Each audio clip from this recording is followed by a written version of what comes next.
Yes, as I was saying, 47, section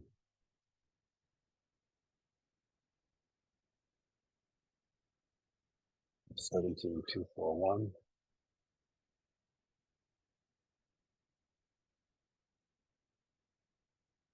We'll be meeting every day, of course, right here from 1 to 4:30. It's a lecture lab combined, so um, we'll be doing a lab every day, but I'll talk about the virtual labs that we will be doing.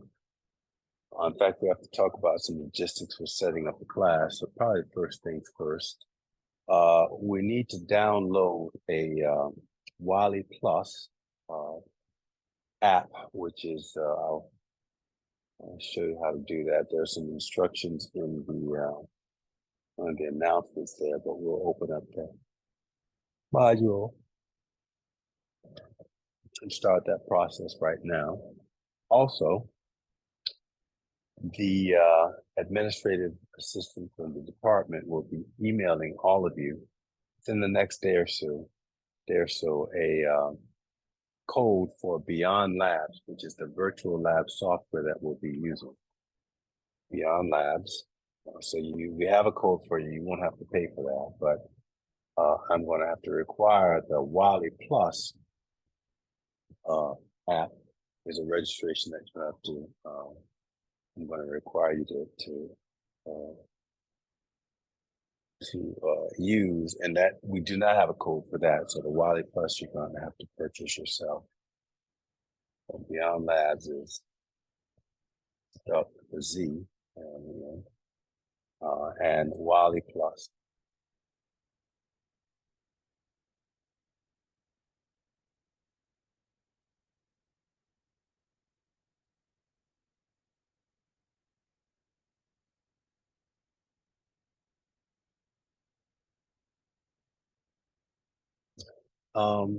Let's take a look.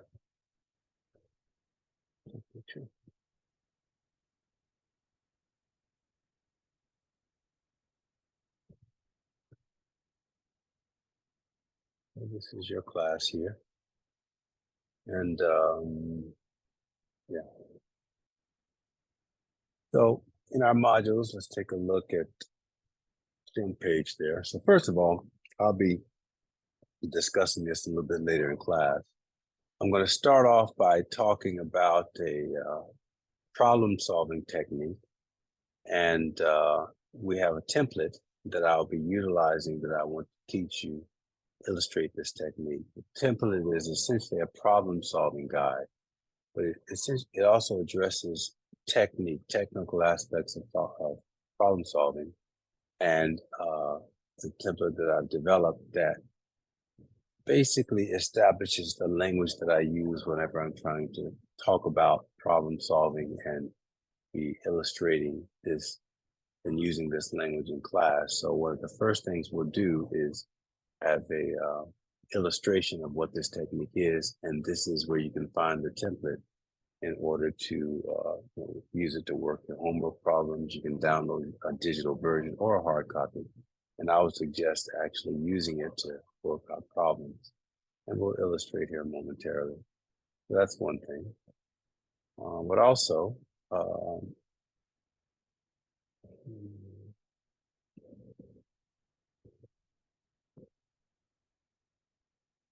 once you get the code from your from the administrative assistant, his name is Ruben Villanueva, and his email, I think it's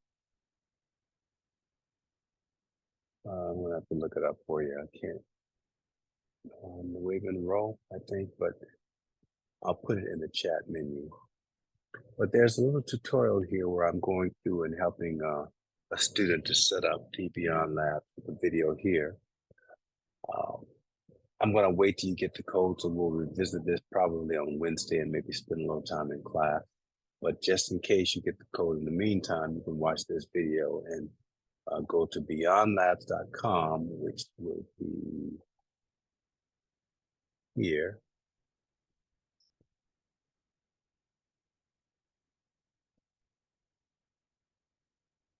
And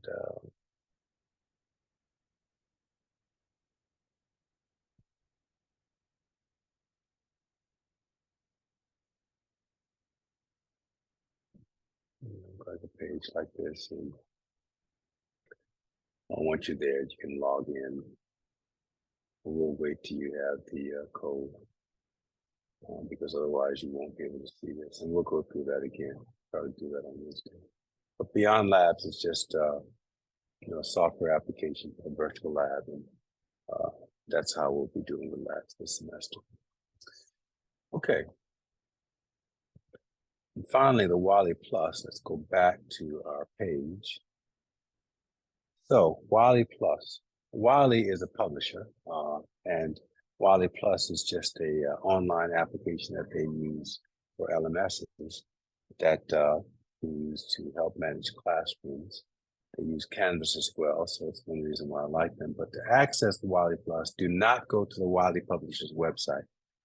You can access it through your course Canvas page here, because I have the Wiley Plus page paired with your Canvas course.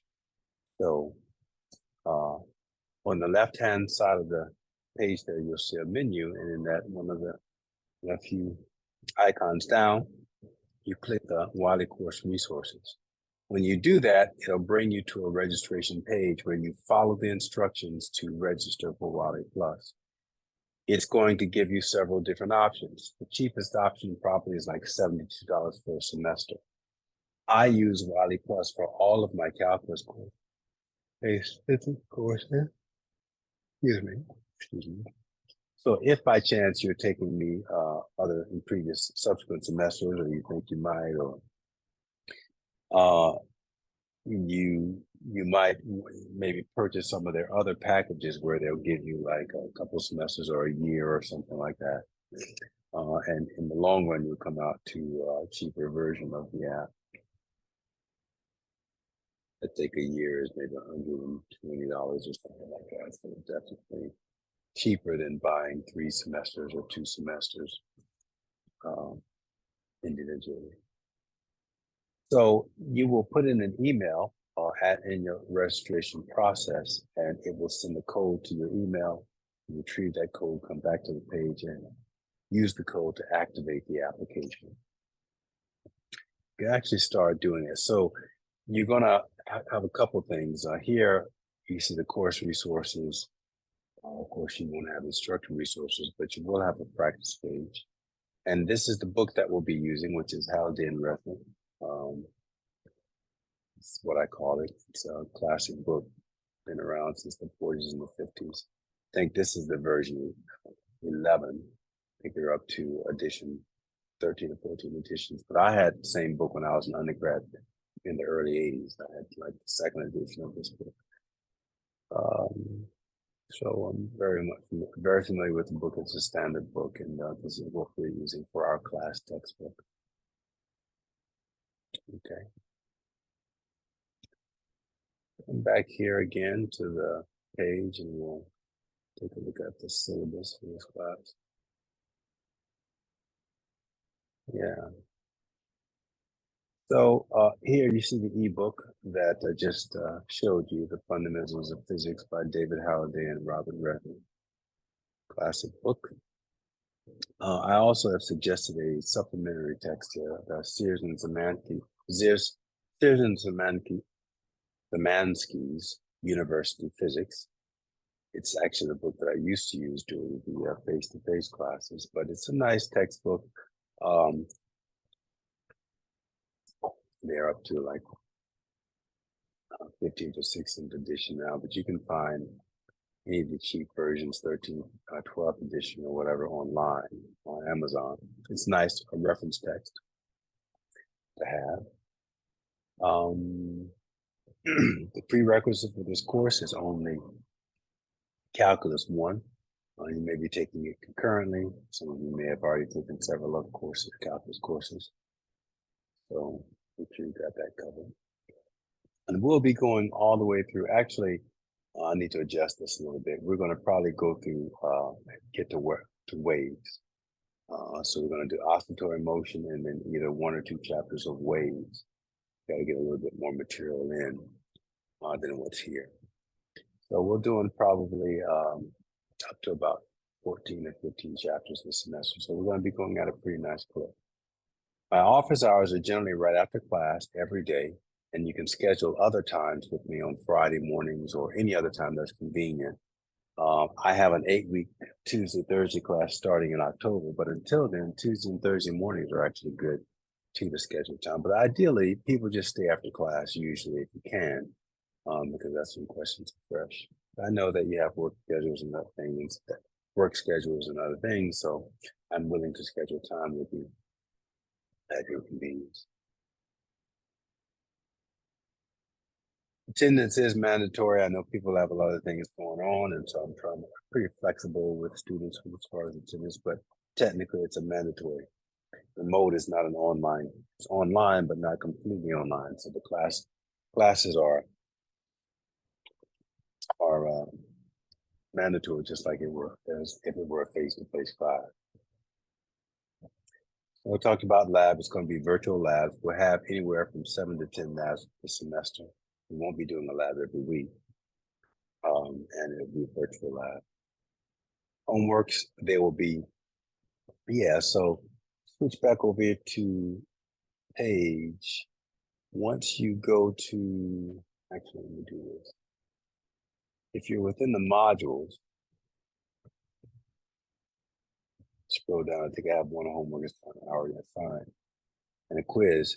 So when you click this page, if you're not signed up, it will just give you some sort of blank, some page where it shows you the homework assignment, but you can't access it. But once you sign up for Wiley Plus, essentially you'll be accessing the homework on the Wiley page from your Canvas page. And so when you click either there, now I would suggest maybe going to the homeworks there, or from the assignment page, you can go directly to the assignment page and access the homeworks there just by clicking on the page here. If you do it from the calendar, sometimes it glitches and doesn't take you to the page directly. It doesn't have you access the problem. So maybe I just found this out last semester during the summer, as it were. So probably the best way to access the homeworks is either through the modules or through the page, the assignment page there. We'll take you through.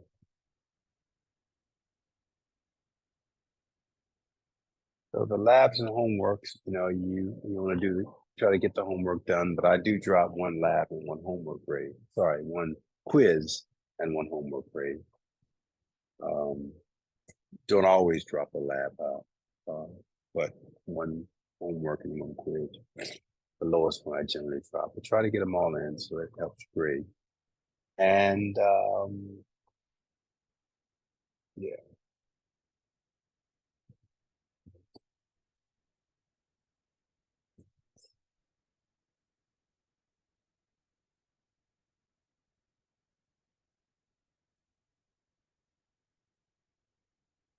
I think there might be some other change I might need to make. No, this is right. So quiz is 10%, laboratory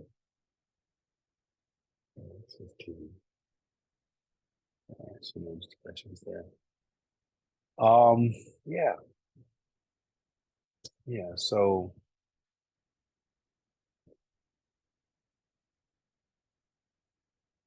I might have to change that just slightly as well. I apologize. This was, I should have had this done prior to class. There's a slight change I'm going to might make on this. I think there will be, the laboratory will be 5%, and there's also a section for discussion. We won't have that many discussions, but one or two we may have will also be 5%. Stay consistent with what I've been doing.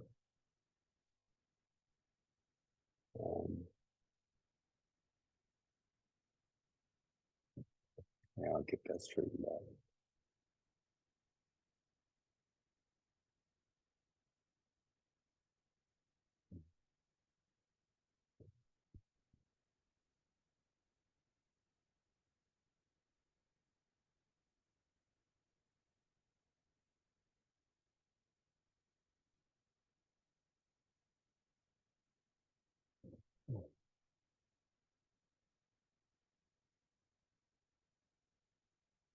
A pretty big class. That's awesome.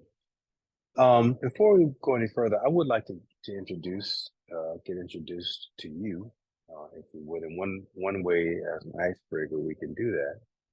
So at least once. I won't demand it all the time, but if you could turn on your cameras, I'd like to go around the class and just have an introduction and at least see your face, I'm talking to. And we've got a protocol for introduction. It'll be something like state your name, your major, where you're from, and just what your interest in physics is in terms of your ultimate career goal, what you want to do with physics, why you're here. So name, major, where you're from, and what brought you to the class in the context of your academic or career goals, and how physics is going to help with that. So I guess I'll just start off. I see, is it Michael Meisner? Messier? Messier. Messier. It's French. How are you? Yes, Good. go for it. So I'm Michael Messier. I'm from Ventura County, more specifically like Amarillo, if you know where that is. My current major is chemistry, and my career goal in the future is to do a university so I can study like chemical engineering. And so that's why this class is going to help me in the future. Awesome. So you're going to be a chemical engineering is what you want to go into? You want to work in industry or what? Yeah. I was thinking of like going to like the pharmaceutical industry possibly, or if not that, then something like having to do with biofuels and like stuff like that. That's awesome. Okay, awesome. Well, welcome to class, Michael. It's great to have you. Thank you. Is that Amulfo? Amulfo Martinez? Am I pronouncing that correctly? Amulfo? Can you hear me, Professor? Yes, I can. Okay.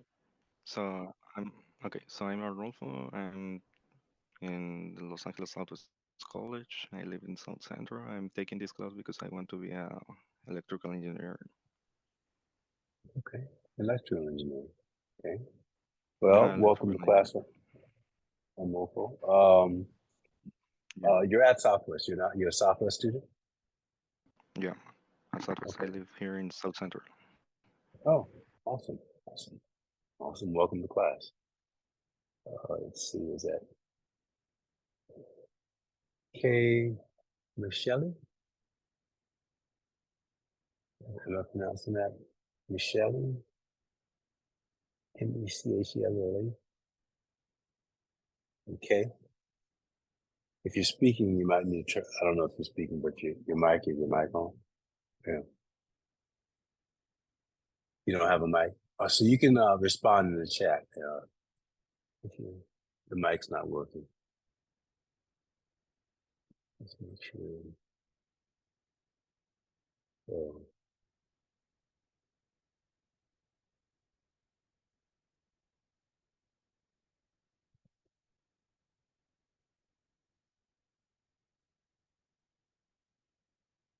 don't know if that came through specific to you. So no mic, is that right? You may not be able. All right. Okay. I'm gonna move on to that. But if you can see the chat there, you can always respond to class or whatever you need to there, in lieu of having a vocal response. All right. Is it Esperanza Fornesca? Yeah, Esperanza Fonseca. Fonseca. I currently live in the Whittier area, but I'm from the San Fernando Valley. I actually already have a bachelor's in philosophy and theology, but I'm going back for a second bachelor's in computer engineering. And in terms of and computer engineering, but focusing on simulation and modeling. And in terms of career goals, I want to do research, but I also want to teach college students. So I hope to go into academia. And I'm also, as a side interest, really interested in philosophy of science, of math, of physics. And so it's like, in addition to how this course plays into computer engineering, I'm just also interested in some of like the deeper questions around what we're learning. Awesome. Awesome. Well, that's an interesting combination. That's awesome. Esperanza, is it? Esperanza, yes. Yeah. And so it's great to have you. Great to have you in class, and look forward to hearing some of your. We don't talk about it often, but every now and then we do. Some of the class discussions does do wax into kind of the implications of quantum mechanics and things. In fact, I think I usually have one discussion about that early on. So it'd be great to have a philosophy major in class to contribute to that kind of conversation. So welcome to class. Is it Rahim? Rahim Sadiq? Yeah, you got it. Yeah, go for it. Okay, so my name is Rahim Sadiq. I am a student here at West Los Angeles College. I'm pursuing a degree in computer science. I have an interest in physics and I guess a lot of other sciences as like a hobbyist. So I'm always interested to learn things. And yeah, that's pretty much it about my like academic pursuits. Awesome. How'd you find this course? Through the system for when we're enrolling, and one of the things I appreciate is this was one of the few classes that allow for distance learning. I know there isn't very many options to take like a physics class online, so I do appreciate that. I think this is the future of education, and I think it's nice that you guys support this format.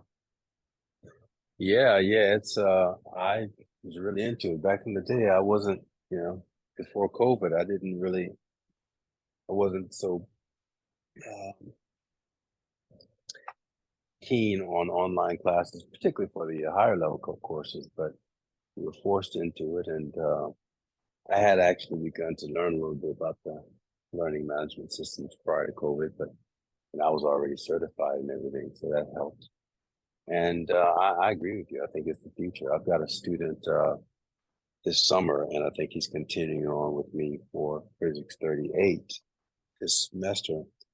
Literally, I don't even know if he's ever been to the United States. He's a Japanese student, and he's in Japan. And I think that's the record.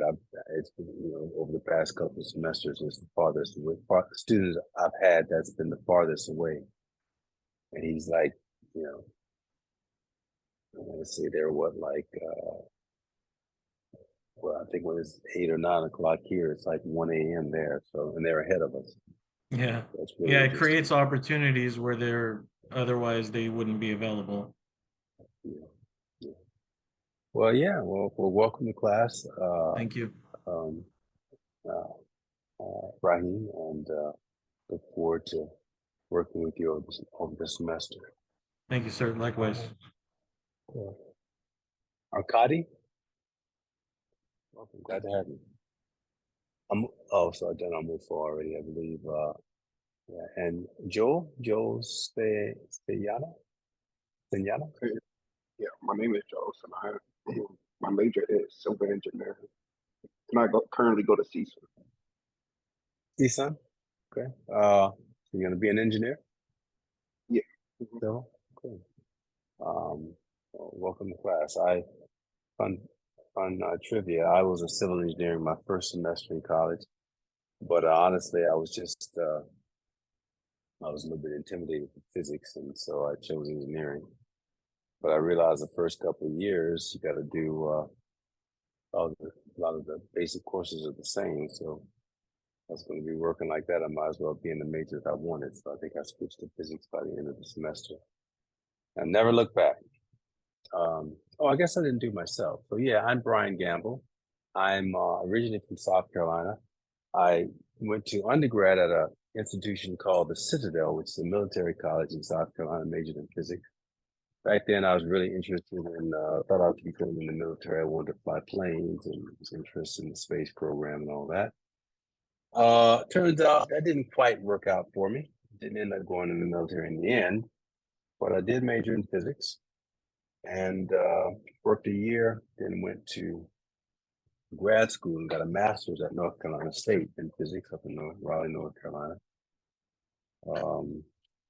Back then, I don't know if you've heard of him, I was kind of young, but there was a famous coach, Jimmy Valvano, who actually died of cancer shortly after I graduated. But very famous nationally known coach. And he was there while I was there. I was actually tutored the basketball team while I was a graduate student under his coaching.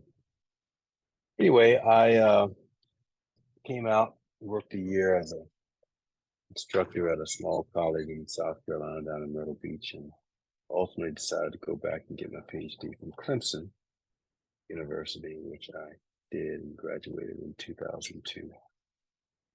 And I moved out here in 2005 and out here, but in the district since 2008, this district, but it was like Santa Monica College for a long time, about 10 years before I got a full-time position here. So I teach here at Southwest and also at Harvard College. So, yeah, I really love it in this district. So that's me. So next up is Kareem Ashuri. Hey, so I don't have my camera connected to the PC, so it's gonna be just my picture and just my audio. But you guys hear me clearly? Yeah, I can hear you. It's okay. So my name's Kareem, and I'm computer science major. I'm actually from the San Bernardino Valley, but we didn't have the class online over there, so I had to take the class in Southwest LA just because I wanted to take physics online, to be honest. But yeah, I'm a computer science major, and I also do music production on the side just for fun. Oh, cool. What, do you play any instruments, or are you a producer Currently, type, or? I'm currently learning the piano. I'm just really trying to figure out music theory. It's really tough. Yeah, it's music is math. It's, mathematics is the language of physics, but it's also the language of music. And that's really interesting too. Just a quick note, there a little break in the introductions on that note. There are 4 themes that basically, it's really an honor that you all are starting your physics with me. Physics is just, it's fascinating. And again, go back to the philosophy major we had in class and our breakout sessions and discussions. I'm sure that'll be helpful, as I mentioned. But there are 4 themes that are kind of run through my teaching style, or kind of a signature of my teaching style. And I mention it just by thinking of the symmetry of the universe, because symmetry is one of those themes. Particularly in this course, I will, as we go through the problem solving, I'm going to show you, maybe change the way that you approach problem solving. I know we have a certain way we've learned, starting from word problems when we were down in the elementary school, and maybe even in the high school if you had a physics course there. I'm going to focus on developing the analytical equations that are the solutions. So in my class, I'm going to refer to solutions and I'm going to refer to answers. When we're working a problem, when I say solution, it means the analytical formula that we have derived using the mathematical symbols. The analytical formula in the end is the mathematics shows the relationships of the quantities. And when I'm asking for an answer, the answer is the actual numerical answer that you get once you plug in the numbers into that analytical solution. So let's just establish that vocabulary.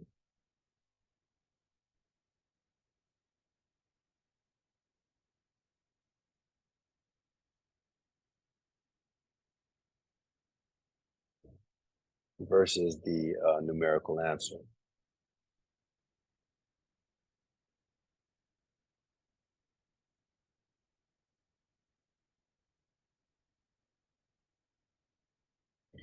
The analytical solution shows more the symmetry between different physical phenomena as you tweak them. In other words, let's say we start with an object rolling down a plane, frictionless plane. We derive a solution that gives us a velocity. Well, when we add friction to it and we derive the same solution, what we see in physics is that these higher solutions, or the solutions, more complex solutions that describe slightly more complex tweaked phenomena, they have a solution that gives us an answer for that problem. But if we make a relaxation, like wherever the term where the friction is, if we make the coefficient of friction 0, then the solution reduces back to the original solution we had for the frictionless surface. When I've referred to symmetry in physics, that's actually what I'm talking about, in addition to the way that you have learned the word symmetry associated with geometry. And the mathematics shows, it's a language that shows the symmetry of how the universe fits together. And so by working problems that way, it allows us to kind of increases your learning curve. So it's not really just about plugging in numbers and getting a final answer, which is a lot of times what we did in high school. It's also about working a problem to figure out the relationships of the quantities and looking at how those relationship changes as you change the physical phenomena that you're investigating. So the 4 themes of the class are symmetry being one, and this is no particular order.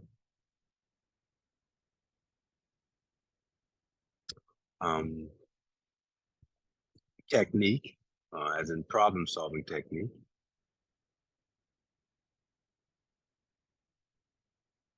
And the template that I showed you is the main tool that I use to emphasize technique. Specificity. When I was younger, I was told that be careful the question that you ask, because it might, it dictates the answer. The way that you ask the question dictates the kind of answer that you get. So you better make sure that you're answering exactly what it is you want to know. I like to use that and a lot within my physics courses, because articulating physics, being specific about what we want, whether it's when we're discussions or even amongst you, even by yourself when you're studying, being able to articulate what it is you're having difficulty with, even as you're working a problem, it's quite significant in making sure that you get the answer that you want, which is obviously the correct answer that you'd like to get. So specificity, the more specific we can be, usually in science in general, the better. And finally,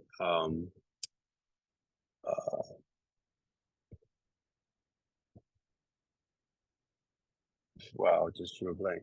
So 4, specificity, technique, symmetry, and what is the 4th? I can't believe I'm drawing a blank. Oh no.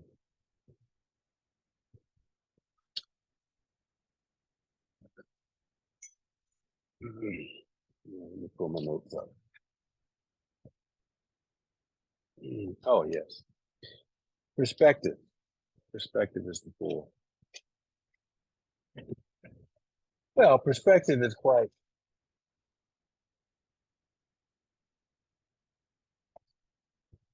significant.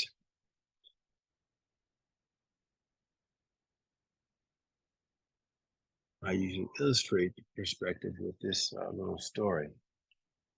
So there's a poet, he's sitting on a hill, and he's so inspired that he sits on the hill all day long and watches the sun rise in the east and set in the west. Writes a poem about it, loves it. And he publishes the poem. He has a lot of success with people loving the poem, and he's so proud of himself. And he walks into a bar, and he's celebrating, and he sees a some guy he's talking about to the bartender just about his success of his poem, and there's an astronaut that's sitting beside him, and he looks over at him. The astronaut's really cocky, and he says, "Oh, what's this guy talking about?" So you say the sun, what you're saying, it's not really real. It's not truthful because the sun doesn't actually move. It doesn't rise in the east and set in the west. The Earth, I'm an astronaut, so I go up all the time in space, and I see that we're actually revolving around the sun. So sure, maybe you had some kind of success with your little poem, but I really am a person who deals in truth, and uh, I pursue truth. You say you find truth in your poetry. I'm not sure about that because it's all based on a lie. And while he's saying that to the poet, there's a extraterrestrial who's sitting down the way in the bar, and he's come into the bar, have a little drink, and he's obviously a galactic traveler, and he hears, this astronaut has only been in our solar system, has never even been out of our solar system, but the ET, he's, maybe he's a humanoid, maybe he's a gray, whatever, I don't know, it doesn't matter, but he's a galactic traveler, and he's been all over our galaxy, and he knows that our planet revolves, is at the edge of the Milky Way. And it's certainly, our whole solar system is moving, not only the sun, but the whole solar system is moving around the galaxy. And so he walks up and he addresses the astronaut. He says, well, look, like you say you pursue truth, but do you really know truth?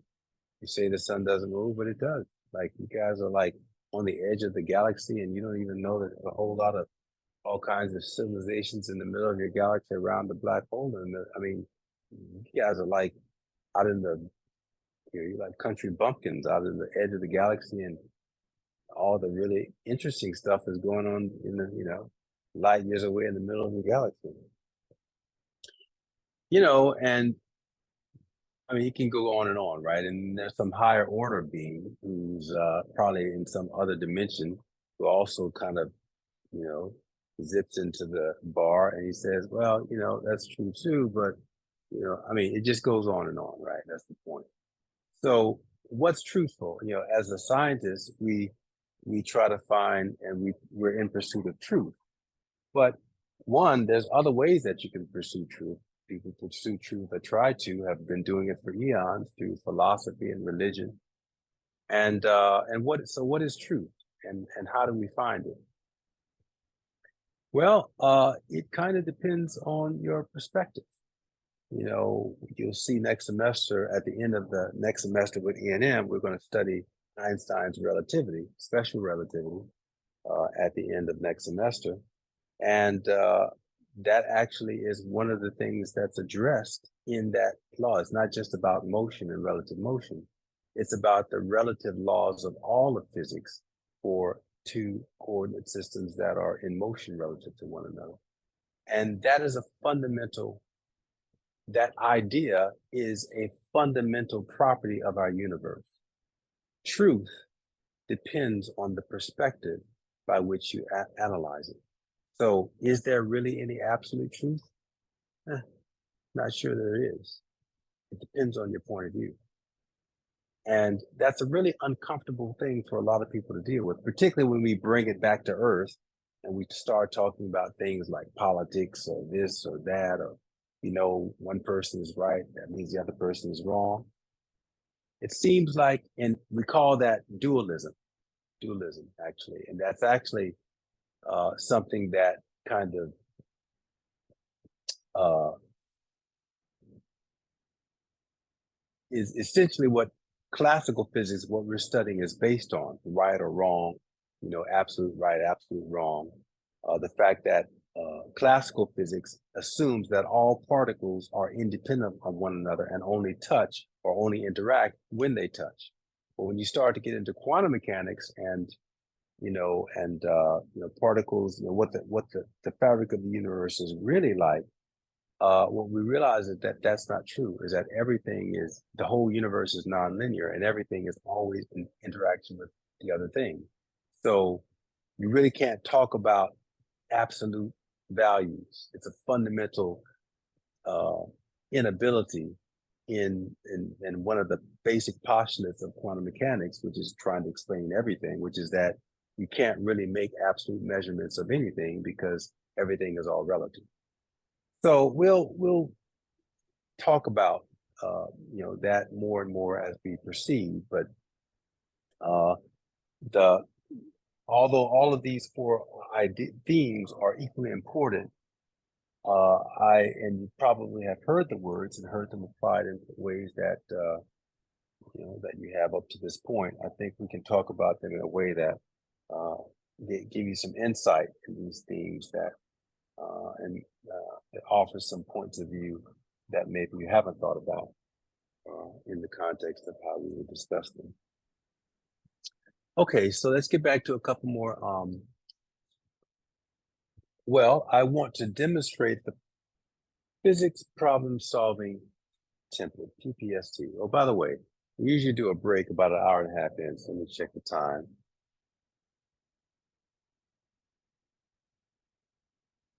2:30, 1 o'clock. So we got 10 minutes before, right? Yeah, before our break. Well, I'll set it up. So I know that takes a lot of time, but it's always just somehow it always is a good way to start. If anytime I don't do that introduction, somehow the semester doesn't seem to get going. There's something missing when I don't do that. So I know it takes a lot of time, but I think it's worth it. So PPST, that's what I call it. Physics problem solving technique or physics problem solving template.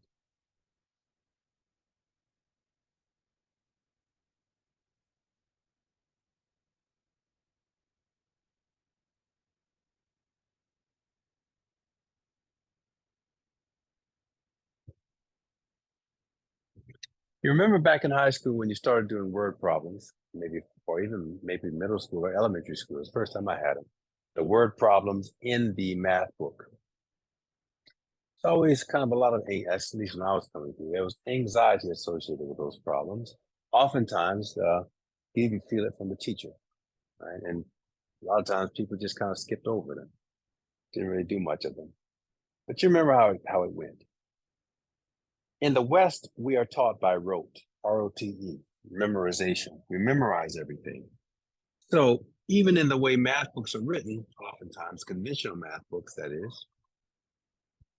is you might have a rote memory. You might have a concept like, I don't know, quadratic equation, whatever it is. They give you a couple of examples in the sections of the chapter. Then you get maybe to the last section of that chapter, and they show you how this mathematical concept relates to word problems. So again, they give you a couple of examples. And in addition to learning things like words like is means equals and by means times, you also begin to realize that there is a pattern in the examples where you can see a mathematical pattern and you can see how that pattern fits the specific manner in which the question is asked.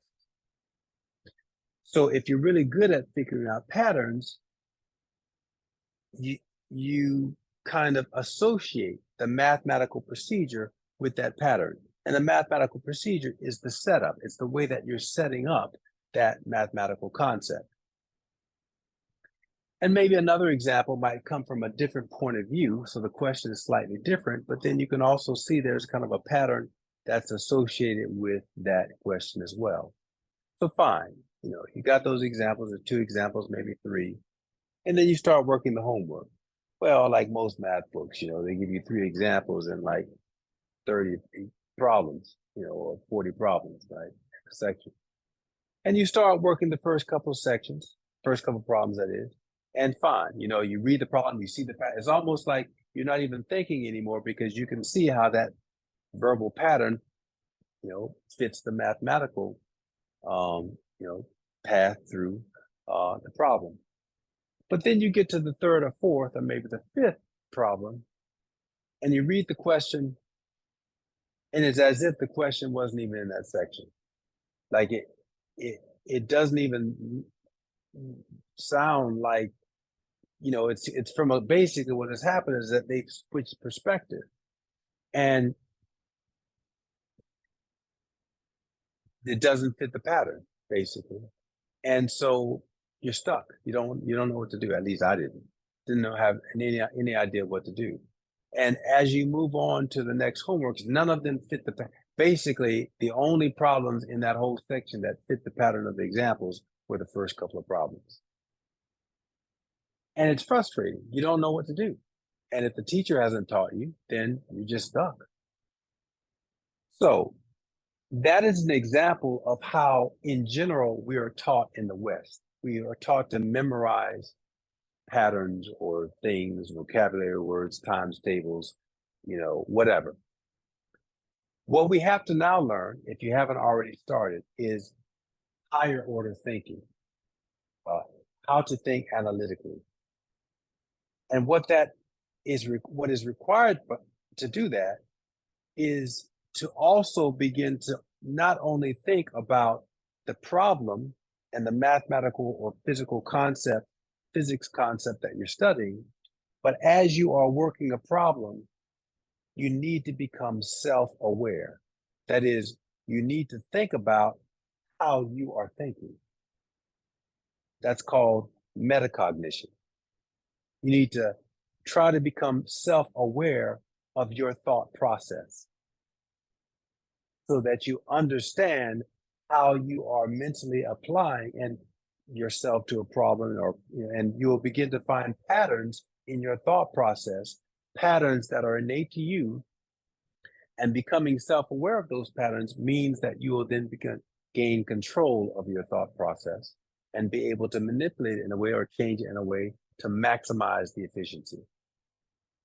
And by the way, the reason that what was missing in the word problem scenario is that there was no technique that was taught.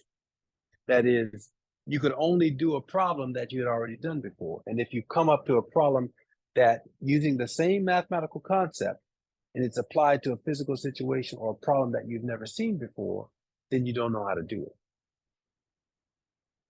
So in addition to learning the physics and the mathematics in this class, we are also, so we need these three basic things we got to learn: the physics equations, the math, because they're different,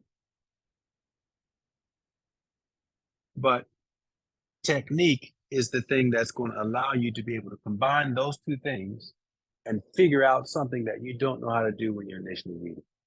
And it can be done. It can be done. And so that's what the technique is designed to do and why it's important. Otherwise, it's just about memorizing problems and hoping that when you get to a test, you don't see a problem that you've never done before. That's not what we want to do.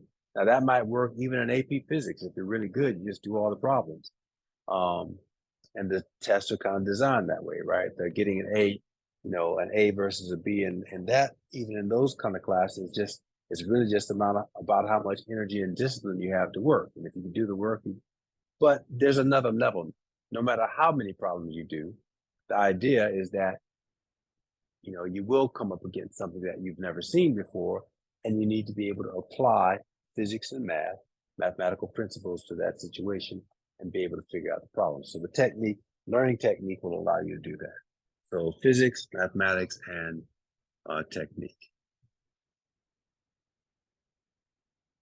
So I'm going to lay a foundation using that template, the 7-step process as to how to do that. Now, I haven't taught you any physics yet, so just bear with me. We will, starting on Wednesday, we will derive all the equations I'm going to write down. Some of these you may remember from some of the previous physics courses you had. So I'm just going to write them down, or maybe ask you to, if you can tell me what any physics equations you remember. But let me first set up the problem for you. And I guess then we'll set up the problem, then we'll go to break it. So the problem is the following. This podium here is the ground, let's assume. And I'm going to take a ball or an object. This is not going to be so loud, so let's use this guy. This object, and I'm going to raise it above the ground, and I'm going to drop it. Actually, let's get this. Just bought some new Apple stuff, Apple toys. Got a pretty fancy packaging here. So I take the object, I pick it a height h above the ground, and I drop it. Object is above the ground, and I just drop it. It falls. Now the question is, given the mass of the object and the height above the ground, how fast, two questions, how fast is the object moving just before it hits the ground? And two, how long was it in the air? And just to make it real, let's actually do it for real. Let's weigh the mass of this thing, or determine the mass of this box. And in the end, I'm going to do what I told you. I'm going to derive the solution so that you see the analytical solution. And then we'll put in those numbers and we will determine the actual value of the time. And so it's about 25 grams. Okay, so we've got a mass of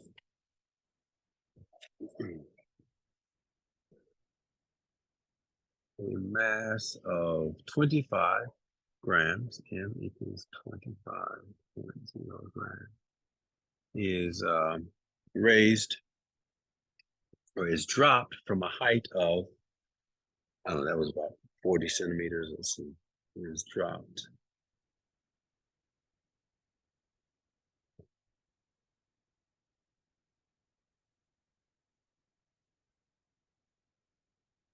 From a height of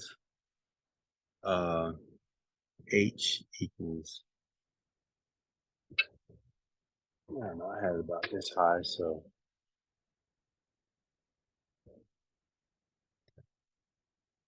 yeah, maybe about 60 centimeters. The height of h equals 60.0 centimeters.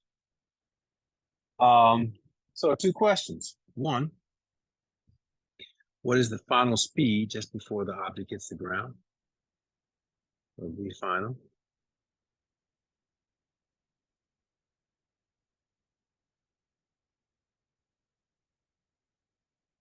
That's final speed. And how long is the object in the air?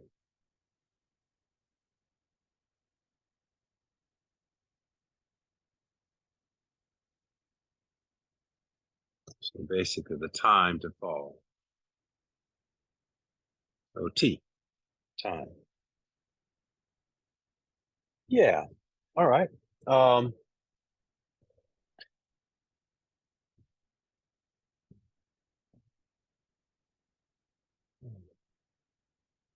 Now again, when we work through this, yeah, so it's 235 right now. Let's go ahead and, so, you know, you may have some ideas. Maybe you remember this problem, like a problem like this from your from high school. You might give it a stab and see how you, it's always good to spend some energy thinking about it before we kind of go over things like that in class. But again, you just have an object mass of 25 grams. I'm dropping it from a height of 60 centimeters. It's falling.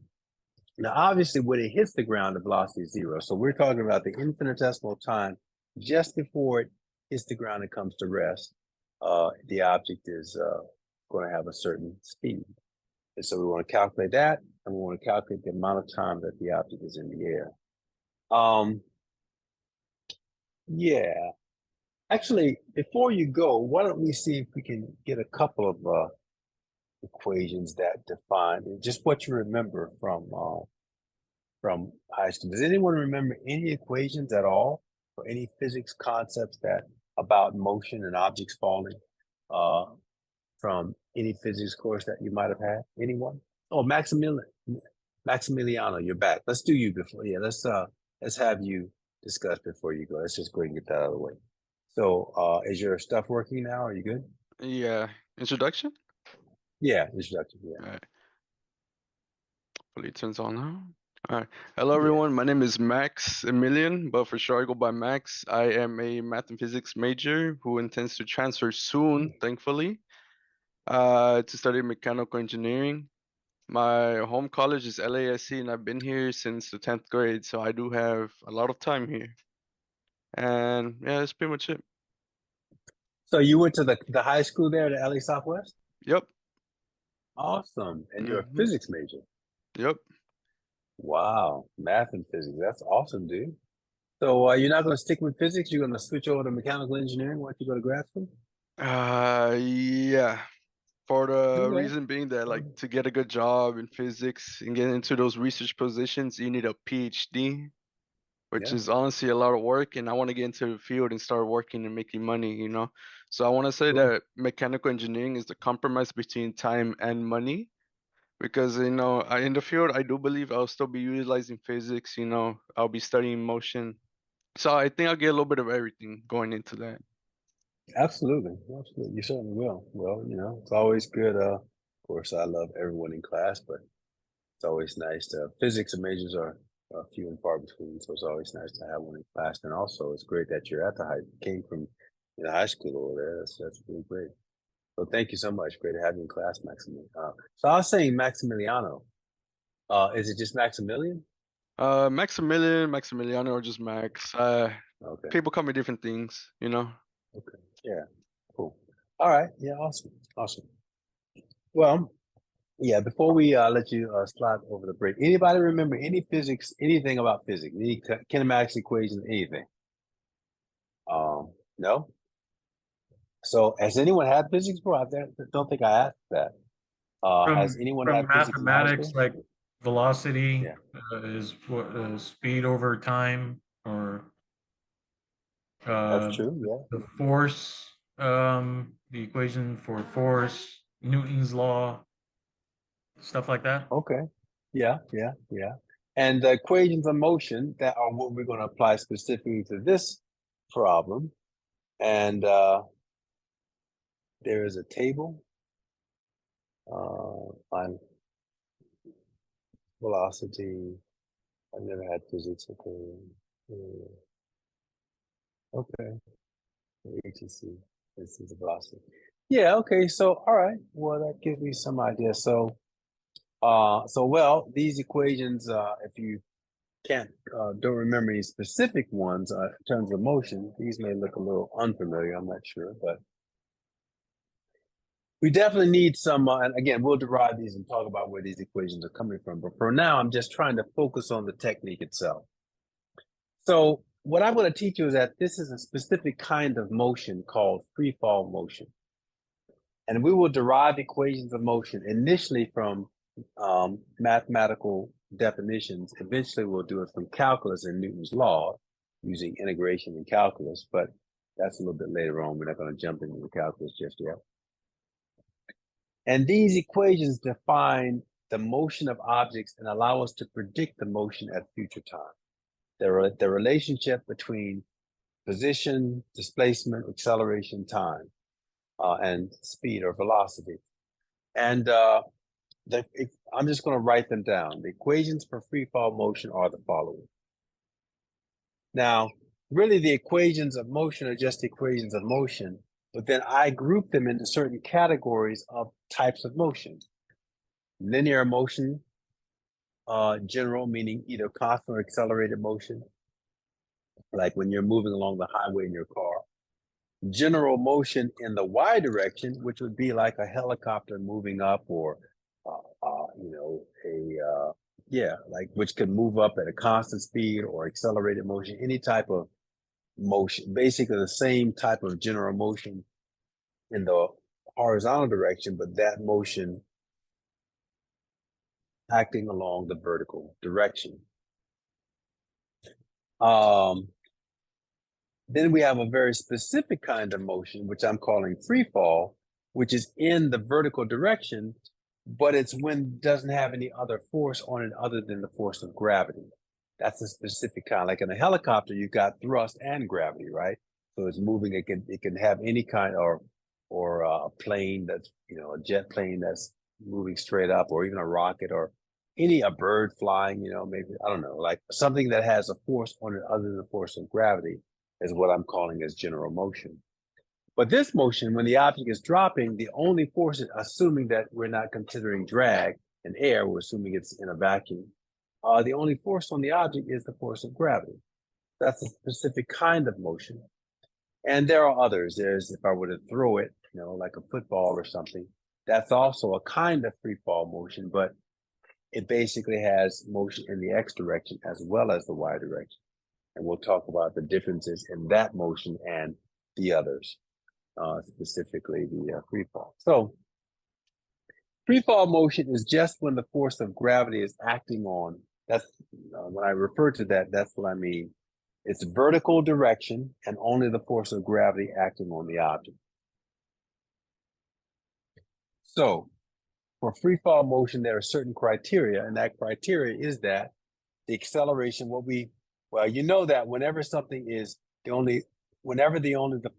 whenever only the force of gravity is acting on the object, there's a specific type of acceleration that it has. And by the way, it is accelerating. And what is acceleration? Acceleration is change in velocity per unit time. And if I start, well, we'll get into that in a second. But you might have heard that objects fall at the same, objects that are only exposed to the force of gravity fall at the same acceleration, the same rate of change of velocity. Have you heard that before? Yes. You heard that before? Yeah. Yes. Which means if I were to drop this penny, which is probably less than a gram, and this ball here, which is a big ball of tape, which I think is probably about 300 grams. If I have them right at the same height and I drop them, which one is going to hit the ground first? Anyone? They'll hit at the same time. I think Paul will hit the ground first.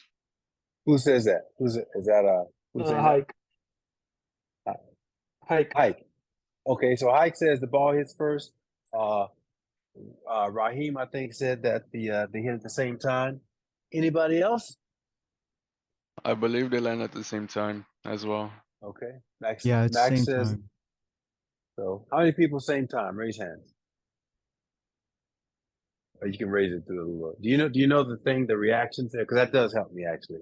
If you look down at the bottom, there's something that says reactions, and where is it?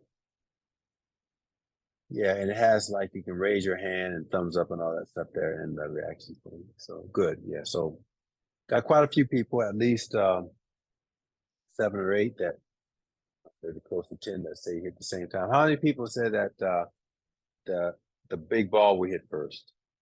But maybe you can do like a thumbs up so I know that there's a difference. We have one person. Anybody else? Okay. Looks like it's only me who believes in it. It's only you. It's only you. All right. Well, we'll see. Now, of course, there's a little bit of human error here, but I'm going to kind of put the bottom of the penny right at the edge of the circumference of the ball. And I think can everyone see the bottom? Yeah, you can see it on the one camera. It's going to hit. And also remember, you can hear it. Sound makes a difference as well. We'll give you. So here you go.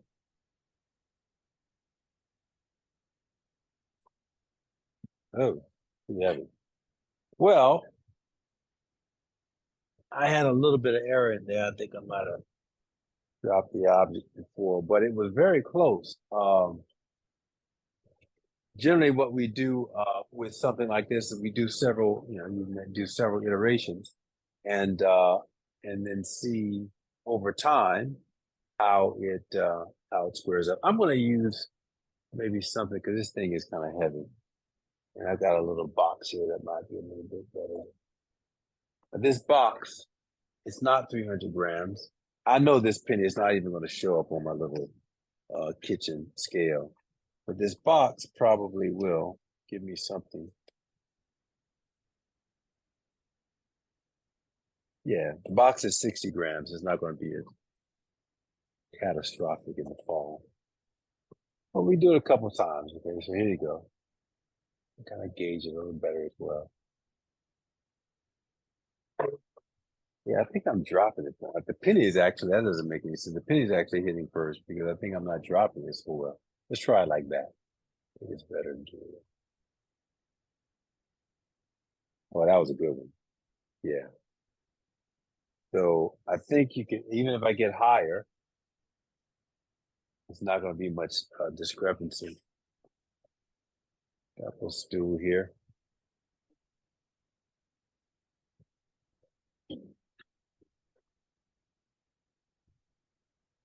Don't get too far above the camera, you won't be able to see it. Okay. Oh yeah, that was great. So it looks like it's hitting at the same rate, which means that the rate of fall is independent of the mass. It seems that way from our experimental demonstration. Whatever solution we get, that should come out in the solution somehow, that the mass doesn't matter. In fact, if I had a feather, and literally a Mack truck, an 18-wheeler, and I dropped them from the same height in a vacuum, they would hit the ground at the same time. Now, the reason for that has to do with Newton's laws, and we can't fully explain why until we get to Newton's laws, but at least right now, Newton's second law specifically, and with Newton's second law, it comes right out, very easily shows why that is the case, why no matter what the mass of an object is, objects fall with the same rate of acceleration. But at least we can establish that as an experimental fact, and we can look at the theory later. So as I brought that up because I want to establish that here, that the criteria for free fall motion is that only the force of gravity on an object is on the object. And when only the force of gravity is accelerating an object, then all those objects will fall at the same rate of acceleration. And does anyone know what that acceleration is in MKS units or either English units? It doesn't matter. Does anyone know what the acceleration due to gravity is? 9.8 meters per second squared, something like that. Awesome. Yes, and let's use 9.81. And we have to define it. It's defined as negative because it points down, the acceleration. So minus g, and g is a constant that represents that value that you said. So that's the same as minus 9.81 meters per second squared. So you'll see it differently, 9.80, 9.81. Let's use 9.81 so that we're all on the same page in the class. Oh, Julian, did you have a question? Or is your hands just still up from before? Okay. What about you, Aaliyah? Question, or you just forgot to put your hand up? Oh, Aaliyah, did you actually introduce yourself? You're here now. You weren't here before, were you? Oh no, you did introduce. Yeah, you did. I'm thinking of someone else. But do you have a question, Aaliyah? No. Maybe she had to walk away, or maybe she's chatting.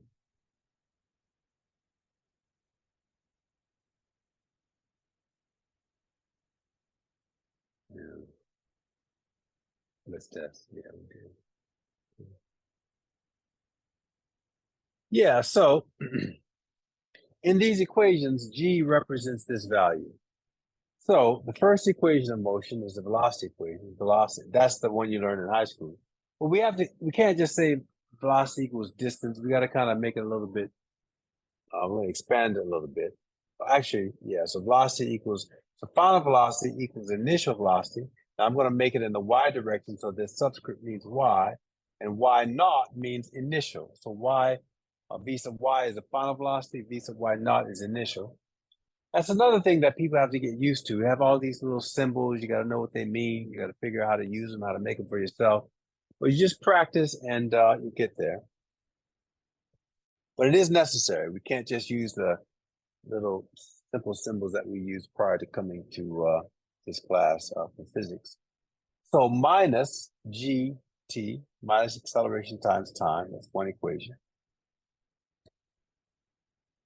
Y, distance equals velocity times time, now becomes this guy, y equals y naught plus v y naught times t minus 1/2 g times t squared. Then what's called the velocity squared equation, vy squared equals vy naught squared minus 2 g y minus y naught. And finally, y minus y naught equals 1/2 vy naught plus vy. We call this the average velocity equation times time. So those are the four equations that define free fall motion. And free fall are objects that only have y motion, no x motion, and only the force of gravity is acting on those objects in the y direction. All right, so right now I'm going to go ahead and take a break, like I mentioned, take a 10-minute. Actually, what time is it?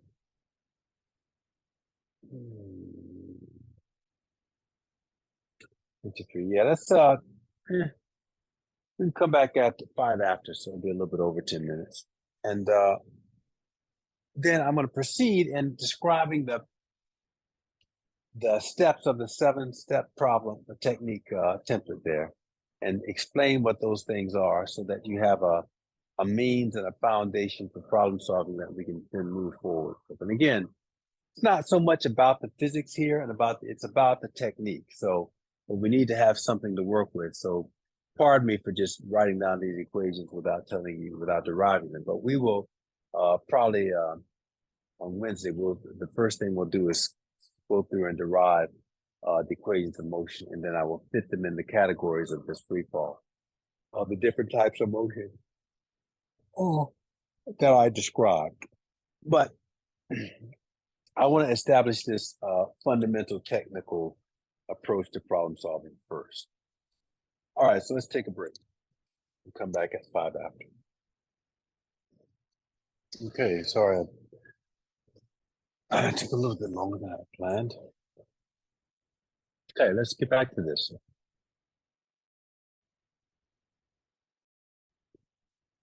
Now, the first step is to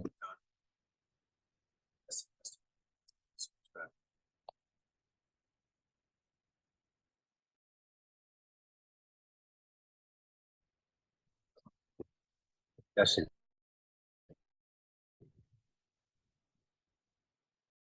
All right, done that. Demonstrate the problem. I'm dropping specific height, and it's I want to know the final speed, total time in the air. Now,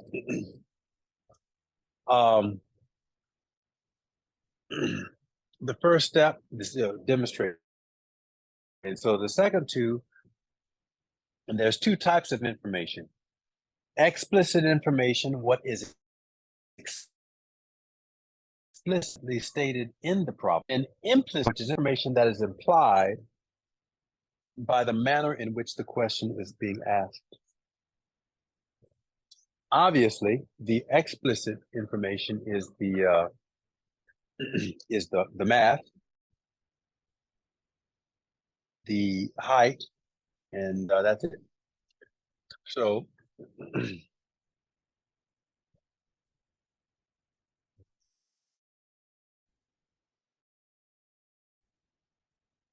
is to grams.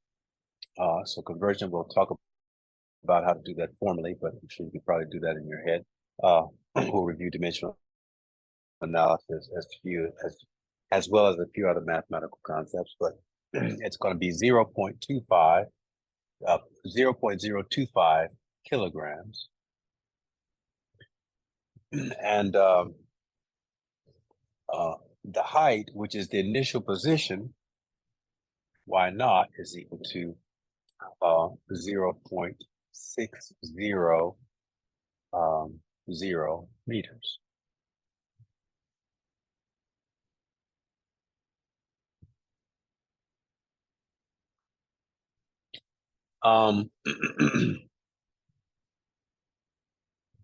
Just had a thought and lost it. All right. So can anyone tell me what is implied? What information is implied here that I know but isn't actually directly stated? Remember, That I'm the dropping the starting object from height A. starting velocity is 0. Yeah, the initial velocity is 0 because I'm dropping the object. I'm not throwing it down. I'm not throwing it up. I'm dropping it. So the initial velocity is 0. Now, by the way, we will do a problem where we throw it down or throw it up. And in addition to that not being 0 when it happens, you also have to take the sign into consideration. In the next step 4, we'll talk about establishing the coordinate system. But I think intuitively you already know that, especially given the fact that we've already defined g as negative, you already know that, put the vector sign on it. I got the vector sign there.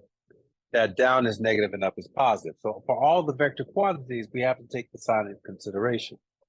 So, but here, there is no velocity initially, so it's a 0. So we state that the velocity in the y direction is equal to 0.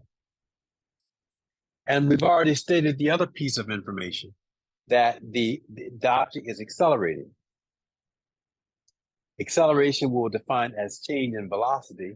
If my initial velocity is 0, but then the object in the next instant is moving down, then obviously my velocity is changing, right? Because if it didn't change when I let it go, it would just hover there in the air. It would stay 0.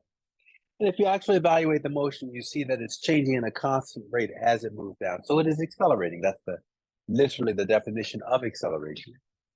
And we've already established, at least empirically, empirical is the word that we'll be using a lot in empirical here. Empirical.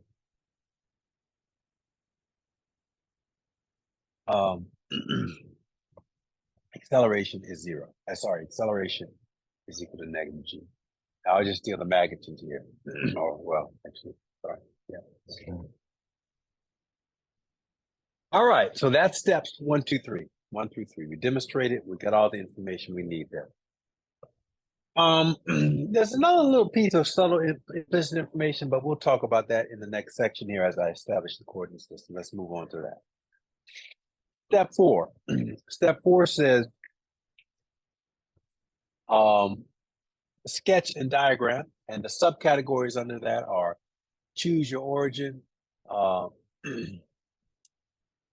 and indicate the vectors for the quantities that you indicate the vector quantities that you've identified in steps 2 and 3. And also just kind of qualitatively evaluate the motion again. So sketch, what's the difference between a sketch and a diagram? A sketch is literally stick figures, right? You don't have to be Picasso or Michelangelo with your drawing there unless you want to make a notebook like Galileo's.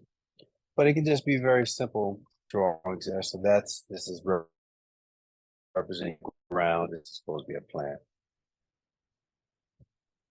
And so the mass is above the ground and I'm dropping it. So that's the sketch. The diagram is where I superimpose the coordinate axis and all other vector quantities or all quantities period that I've defined in the steps that I've determined in steps 1 through 2, as I said. That's superimposing the x-axis.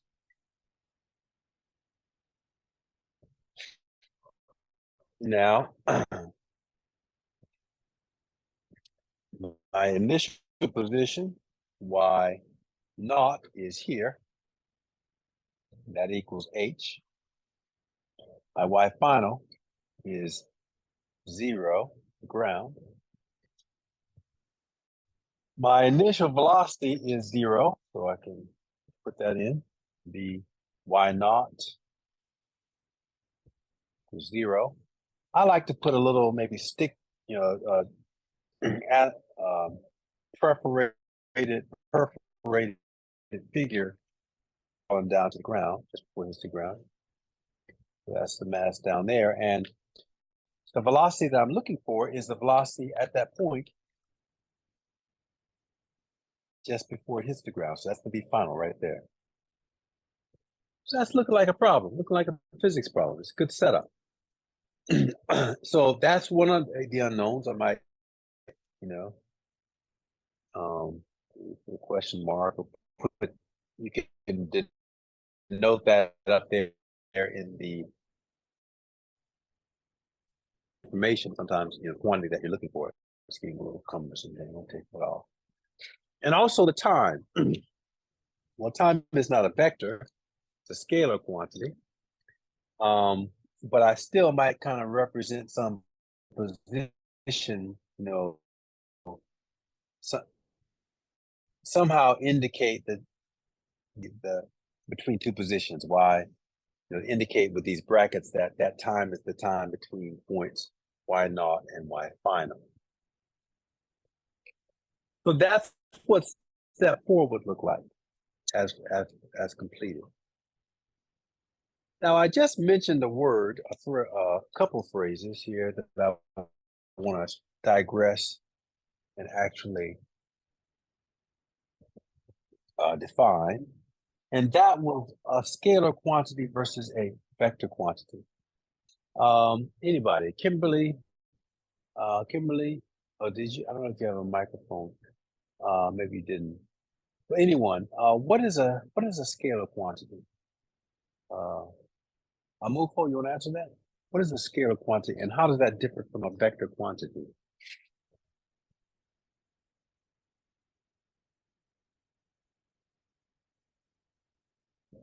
Excuse me, the quantity. Yeah, there you go. You're on now. Scalar quantity. Go for it.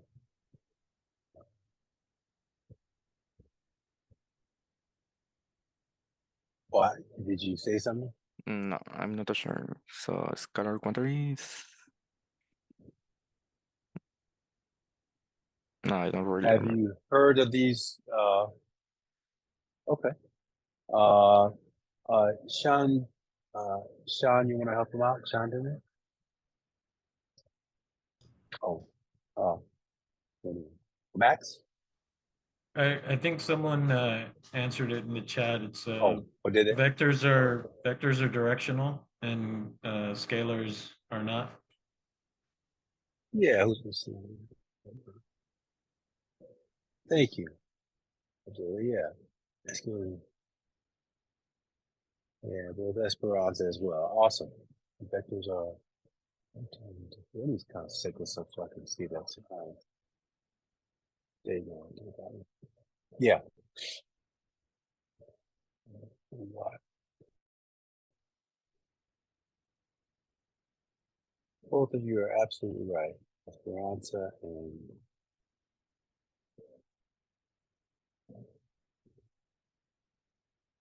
Abdullah. Shandi as well. Yeah, so scalar is a quantity that just indicates magnitude, magnitude alone.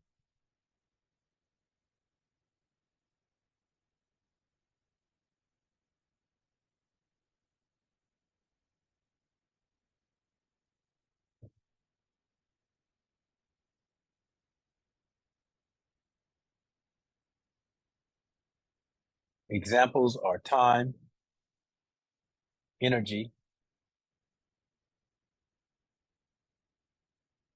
speed, actually. Speed is the magnitude of velocity.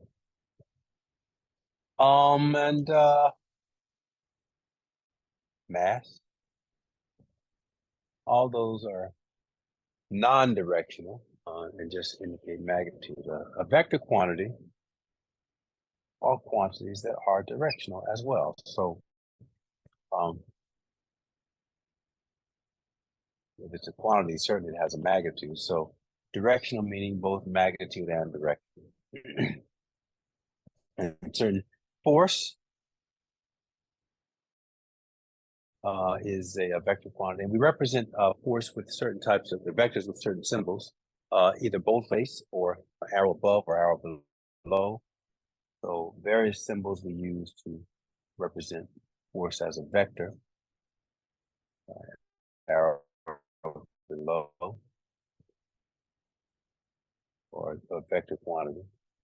What else? Yeah, so all of the kinematic quantity, many of them, like velocity, and not speed, however, right? Speed is the magnitude of the velocity. So yeah, velocity, acceleration is vector, displacement.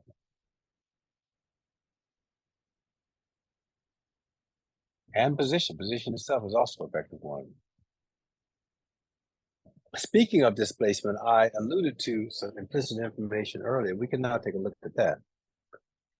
When this object falls, it falls through the negative direction. In other words, we can define something called a delta quantity in general. Any delta quantity is always a final minus initial.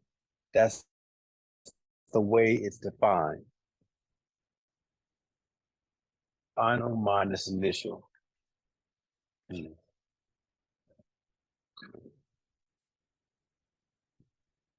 Second.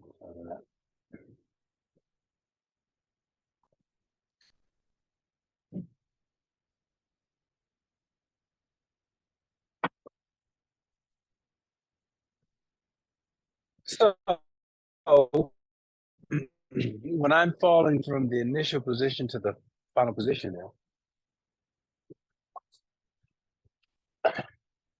delta y, delta y is equal to final, well, y final minus y initial. But in my case, that's going to be 0 minus h, which is equal to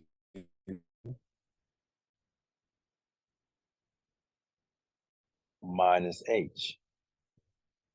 Showing is that the object is falling through a negative distance, that the displacement is equal to negative h. So that's also something I could have put up here in the implicit information, but I put it down here just because I wanted to show it, and it, we'd have to kind of do the sketch and diagram before you could see the obvious there, before that became obvious. Professor. And these things, yes. It's hard to read because it's kind of foggy, or I don't know, it's just hard to see for her. What was the formula? Delta equals delta y equals this right here. Yeah, is it me or is it why is it foggy? I think it's probably Wi-Fi, my Wi-Fi or your Wi-Fi. I don't know whose is it, but it's hard to read. Just maybe you could tell me what it is, or just write a little. Give me right here. Yeah. Right here. So yeah, it's delta y equals parentheses y final minus y initial. So it's this position minus that position. Can you see the y initial and y final here on the board in the green? How did you mark final? It's a line. So the way no, the way I'm doing that is with subscripts. Let's do it again. Wow,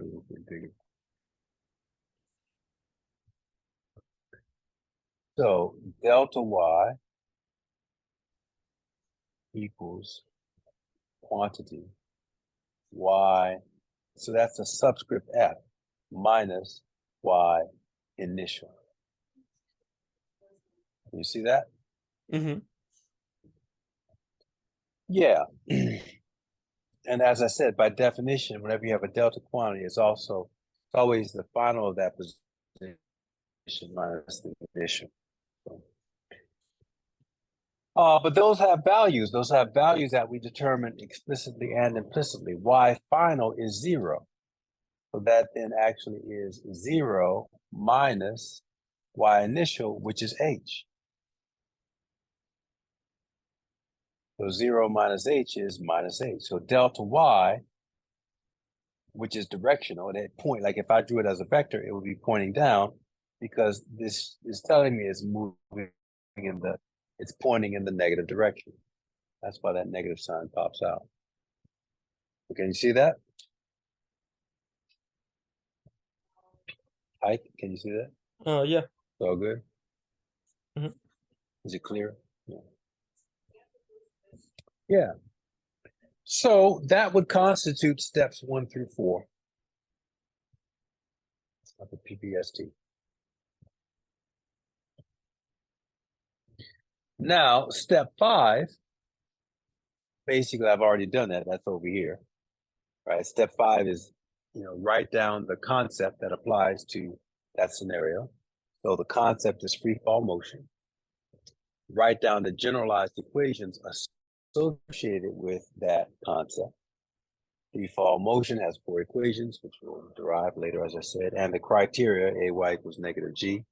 So that's everything about that concept that you need to know. And step 6 then is to take the equations from being generalized equations to specific equations. Now, since we only have one object here, it's kind of the same thing. The generalized equations are the specific equations.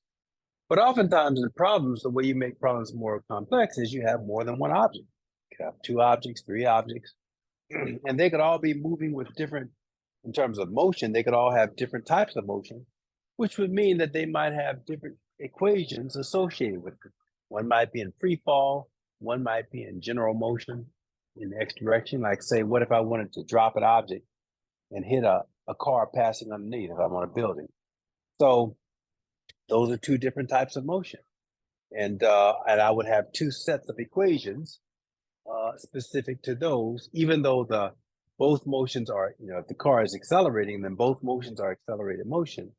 But when I tweak those equations for general motion X and free fall, they become slightly different and therefore 2 sets of equations. The general equations would just be accelerated motion, and the specific equations would be specific to the types of motion those 2 objects have.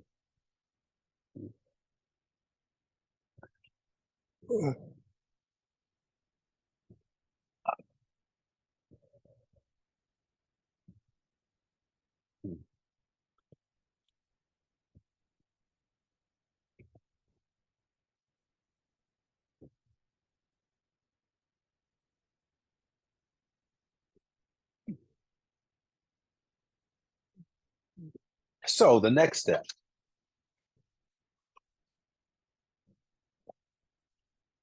The next step is step 6. And step 6, if you read through it, says, well, evaluate the zeros. I think I actually had that in step 5 as well. So what does that mean? Evaluate the zero. Underline the knowns and unknowns and determine if the set of equations is equally determined, underdetermined, or overdetermined. Evaluate the determination of the system of equations.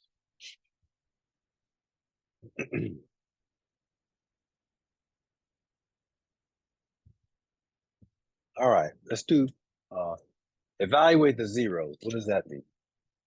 Now, before I do that, let me just emphasize here that, again, the whole point of this is to teach you technique, meaning that, and the power of the technique is the following. Notice how I've never asked, I've been doing this, for a few minutes now, and I haven't never asked anything about what equation do I use, which is oftentimes the habit that we get into in the high school. Read the problem and immediately start trying to plug numbers into an equation. I haven't even done any of that. I haven't even like it's, So when I get to this step, though, I do now have a set of system of equations that I have to solve. It's quite likely that I might, at this point, still not know how to do the problem. But one, if I've not missed anything, then I have the confidence of knowing that all the information I need is on the page, which I think is would give me confidence. Okay. But then what this next few steps is going to do is help you to figure out your mathematical pathway through the problem. You remember how I told you, like when we started this, I gave you the example of word problems and a situation where you get stuck in word problems because you don't know the pattern. This technique at this point is going to help us figure out the pattern, the mathematical pattern to the solution. And this is how we do it. We first simplify the equations. Every place there's a value that has 0 in it, we put in the equations and it simplifies the equations. I call that evaluating the 0. So the initial velocity is 0, the final position is 0. So everywhere I have an initial velocity here, that guy is 0. The final position here, that's 0. This is a big one. That's also the initial velocity. That whole term is 0. Then 0 here, 0 here, 0 here, and 0 here. So that's a big one in there. Got a whole bunch of zeros out of that. Now we could rewrite the equations in the interest of time and space. I'm going to just leave it like that. So that's we evaluated the zeros. Now the next one is also golden. The next step. What are we looking for? Well, those are the unknowns, velocity and time. Let's identify them in the equations. We might get lucky. We might get what I call a plug and chug, particularly after we've evaluated the zero, meaning we might get an equation where all we need to do is plug in numbers and we have it. But that's usually an easier problem. More difficult problems is that we have several unknowns and several equations and they're simultaneous, meaning there's no equation where we could just plug in numbers and get the answer and then put those answers in other solutions. But we're just, what we have to do is we look for a number, look for a quantity, and then it's dependent upon some other quantity that we don't know.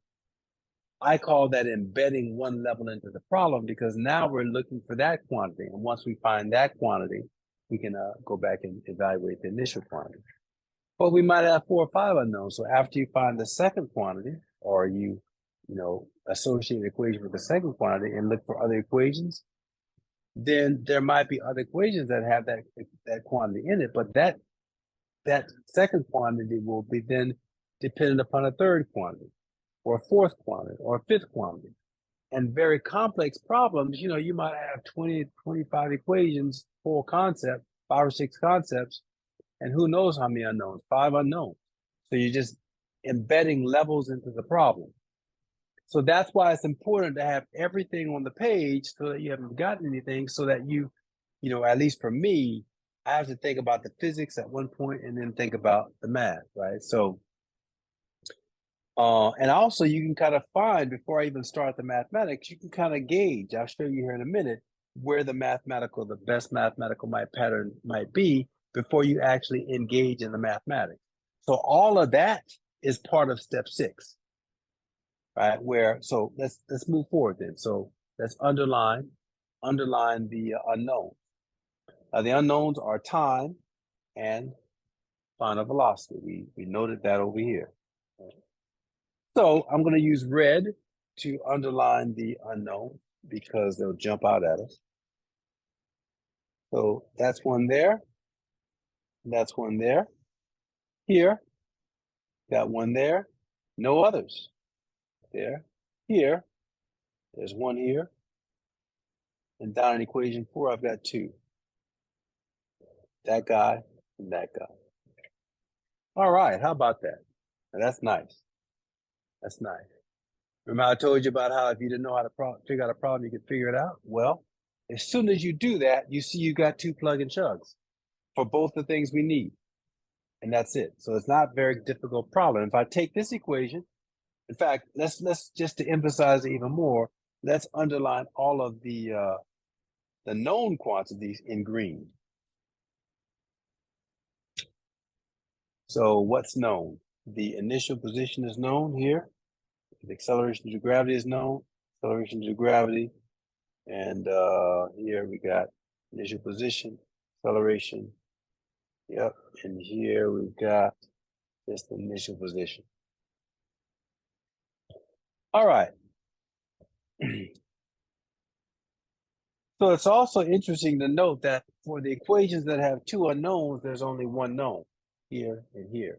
But for a lot of the equations, there's either an equal number of knowns and unknowns, like this guy, or there's more unknowns than known, or more knowns than unknown. So if you're trying to decide what equation to use, well, that's actually telling you what equation to use, right? You can either use, well, we could use equation 3 to get the final velocity, or we could use equation 2 to get the time. Or you might do something like, I could use equation 2 to get time, and then I could take that time and plug it back into either 1 or 4 to get the final velocity. There's 3 or 4 different ways you can go through and solve that problem. And it all becomes clear by this process. You did not, if you have good technique, you would not have had to have known how to do this problem before getting to this point.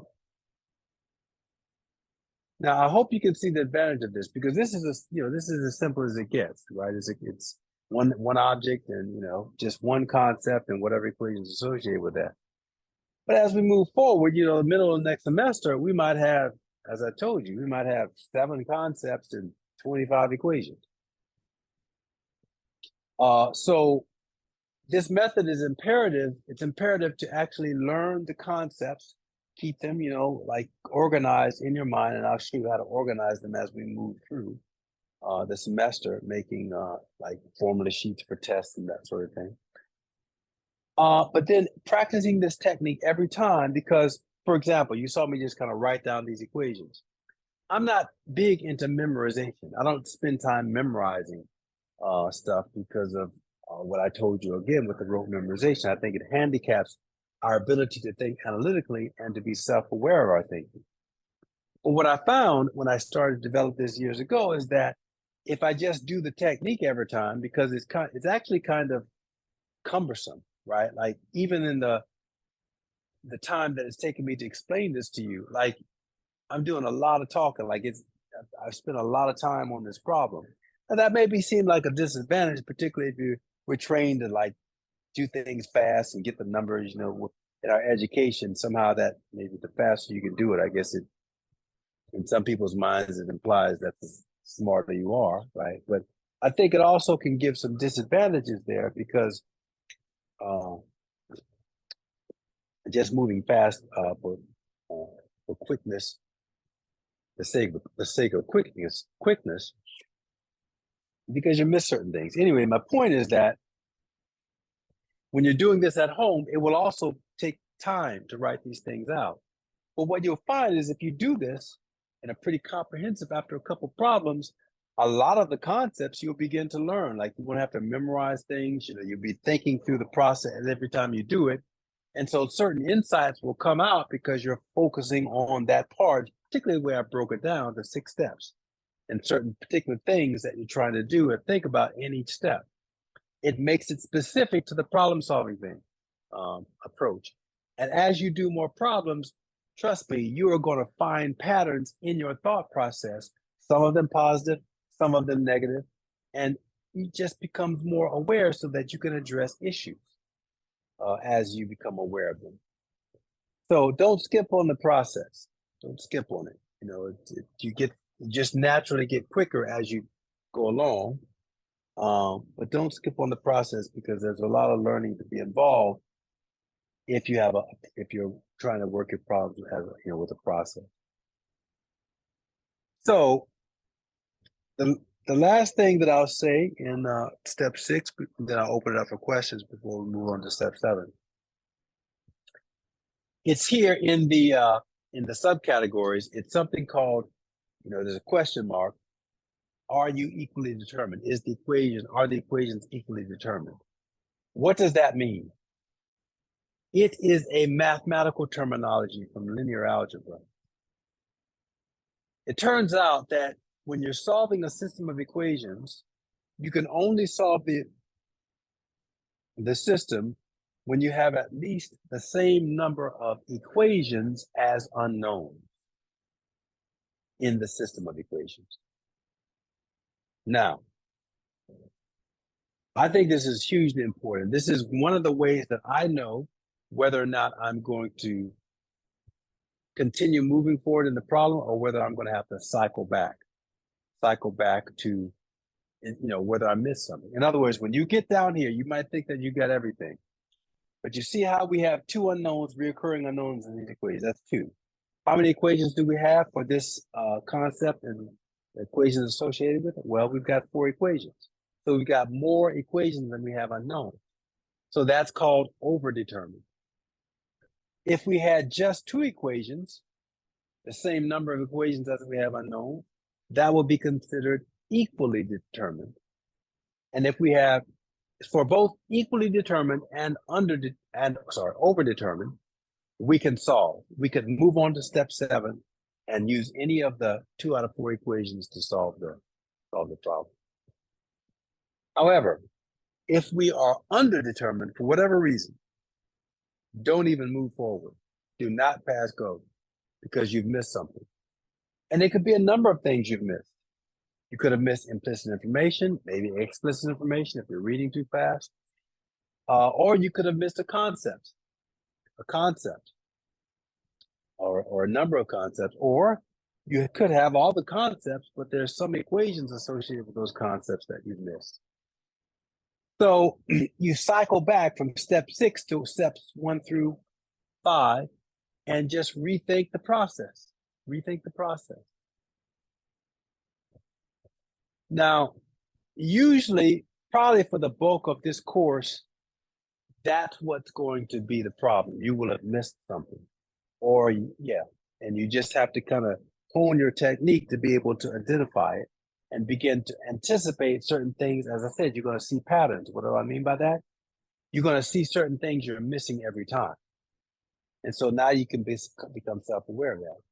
So generally, that's what makes the problem difficult. There's a lot of record keeping. You got to get used to making sure you're writing the subscripts, and you're not forgetting all this kind of stuff, right? But again, technique allows you and gives you a tool to work on that. Now, as you get to intermediate physics, when you get down to step 6, it will not be that you have maybe missed information. Sometimes physics problems can be difficult in very subtle and different ways. It may be, you remember how I talked to you about perspective and how the poet sitting on the hill writing about how the sun sets rises in the east and sets in the west. Well, in my example, I gave different kinds of disciplinarians, right? Like the poet versus persons of different disciplines, the astronaut, whatever. But I could have, in fact, maybe next time I will say the story in which all of the people in the bar are poets. But clearly, the poem that they write is still going to be very unique to the perspective from which they're viewing the sun. And I think you can imagine that, different picture in your head, that each of those different scenarios, the poet on the earth, the space, the astronaut, in the space station, the galactic extraterrestrial traveler, and the intergalactic higher order being. When they're looking at our sun from all those different perspectives, it's almost like a different world. So certainly whatever creativity that spawns from that perspective, it's going to be like you're talking about 2 different things. Almost you wouldn't necessarily know one, is describing the same thing, particularly when you look at the intergalactic traveler. Maybe they can beam in on our, sun, I don't know, whatever, visual, whatever, compared to the poet sitting on the hill, right? So I bring that back up because more difficult problems, when you get down to step 6, that's what it might it might take you a while for you to be able to realize that this question is coming from a perspective maybe that you've never thought of before. And so the physics concept, the reason it's difficult is because the physics concept from that perspective looks so different that it doesn't even look like the same concept as to the way that you've been accustomed to thinking about that concept. And it just takes a while for you to come to that realization, especially like if you're on cutting edge research, where no one's ever done that before, or there's some problem, all these problems we're trying to solve, like dark energy and dark matter and, all these things that we have solved. Like, that's what it feels like. It's like there's no answer manual or anything like that. And so what does maximize the idea that you're going to have that eureka moment, like Archimedes, right? That's what that means. Like, somehow he thought about this thing for so long that he was able to figure out something that is a shift in his perspective, and he saw it. And he saw the thing that he was trying to understand in terms of in terms of buoyancy for that particular problem. But that's what it's like, right? That's what it's like. And so you can maximize that. Sometimes it's even hard to get to that point where you can focus your energy and your attention on trying to search for this new perspective, because you're all bogged down into all this other stuff. You didn't have a very organized method, and you can't even get to that point because of the lack of clarity and efficiency in the way that you're approaching the problem. So, yeah. So step 6 is really huge in that way, and it's quite critical. So let's move on and solve it, and then I'm going to say something about the scientific method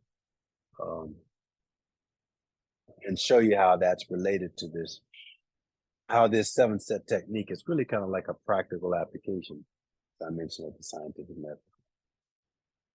So a couple of different ways we can solve it. I guess I would do, I don't know. Well, we'll just, we'll go here first, solve the velocity there, solve for time here.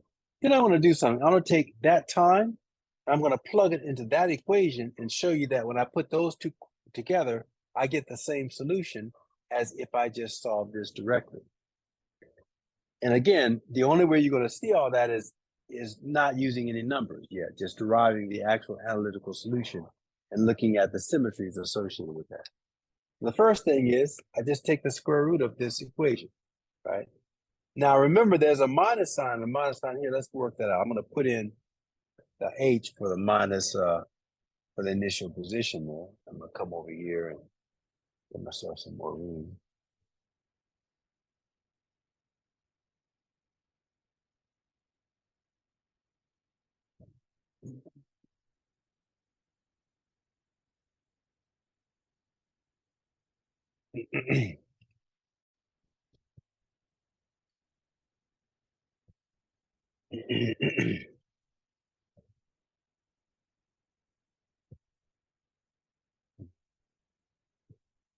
I'm going to keep the numbering going here. So this is going to be equation 5. And as I said, I'm just squaring or taking the square root of equation 3 here. And so it just comes that the final velocity is going to be equal to the square root of negative 2g. And that's going to be a negative h, right? Because why not have the value h? So a negative and a negative is a positive, which is fine because that takes that, I don't want a negative in my radical there. And so I've got it. I've got 2gh is my analytical solution. We'll put in the number in a minute. Let's go to the other thing. Awesome. Pretty easy mathematically, right? Here, same thing. I need to solve for t, but it's a couple more steps, but it's not that many more. Now remember that's 0. I just start from there. So I'm going to take the the y naught on the other side, so it's going to be a minus y naught is equal to a minus 1/2 g t squared. So I multiply through by 2 over g and take the square root. The minus signs cancel. That's good. And in the end, I'm going to get that the time is equal to the square root of 2gh.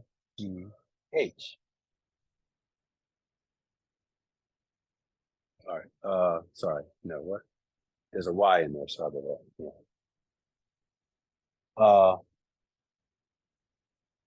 Yeah. Can't have the same units as that. In fact, let's do a unit analysis. 2h Yeah. over g. 2h over g. That's right. Now, let's talk about that. I made a boo-boo error there. And the reason I caught it is because the units were off. Well, also because I could see I had the same formula as 2gh up here. And that can't be true because this has units of meters per second and this has to have units of seconds. So, but really it's ultimately a unit analysis. And that's important. Let me show you how to do a unit analysis. Units abide by the same mathematical laws as numbers, as numbers. So, and I usually kind of put my units in brackets. So when I'm doing that, that means that that's not really a formula. It's just the evaluation of units in some way.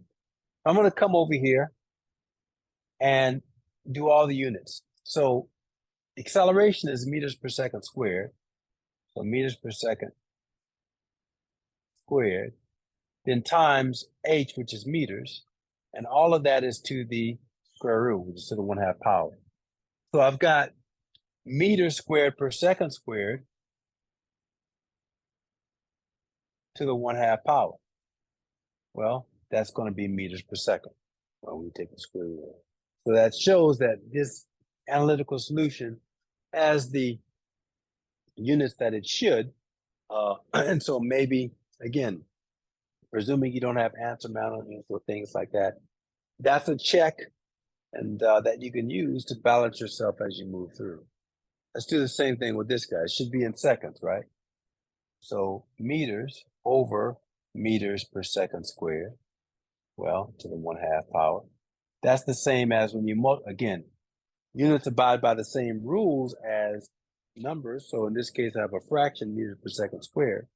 So dividing by a fraction is the same thing as multiplying by the reciprocal of that fraction.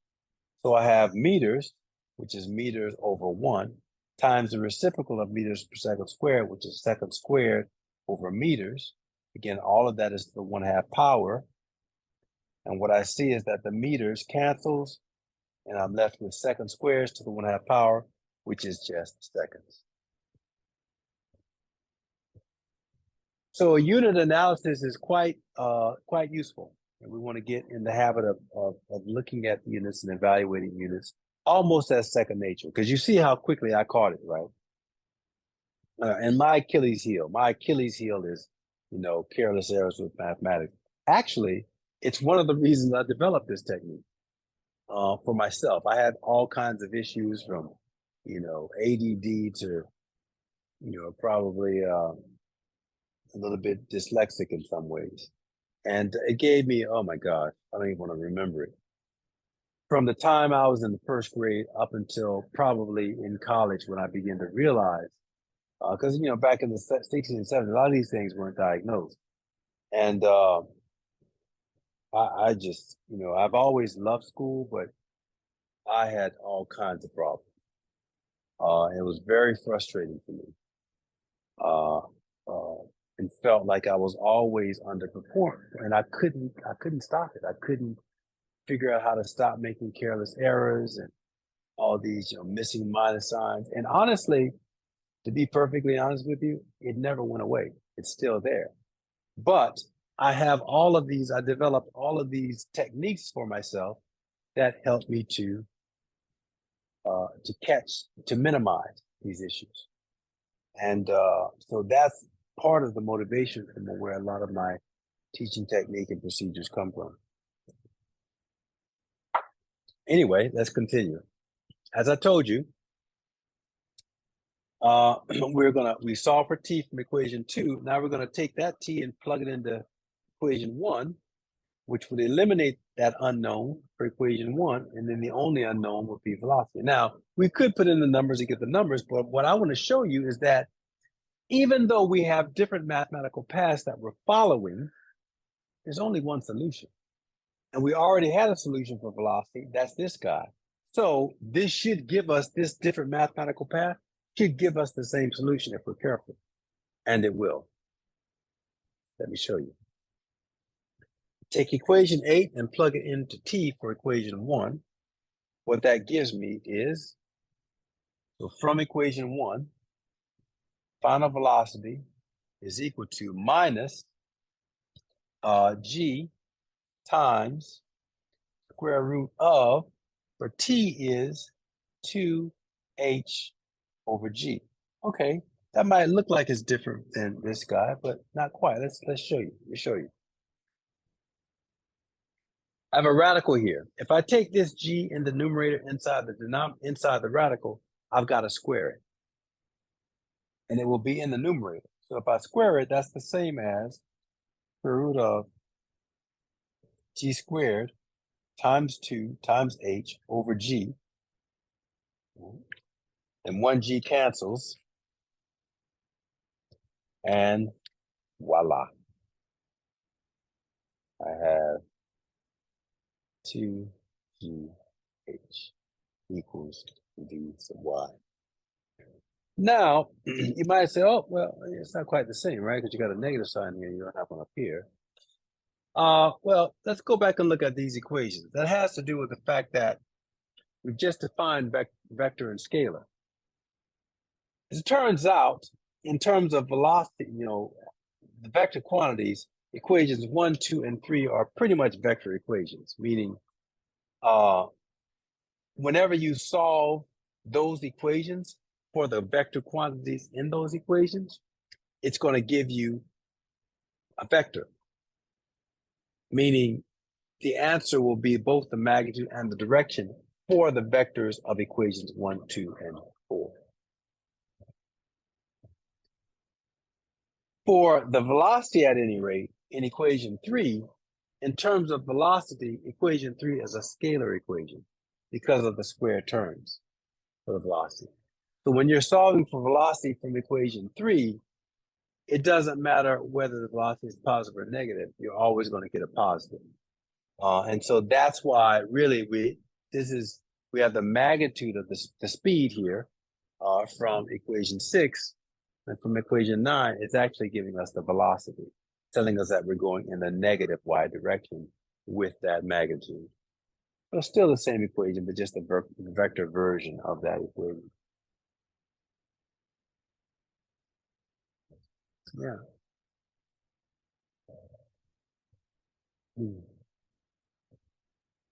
So what do you think about that? That's the technique.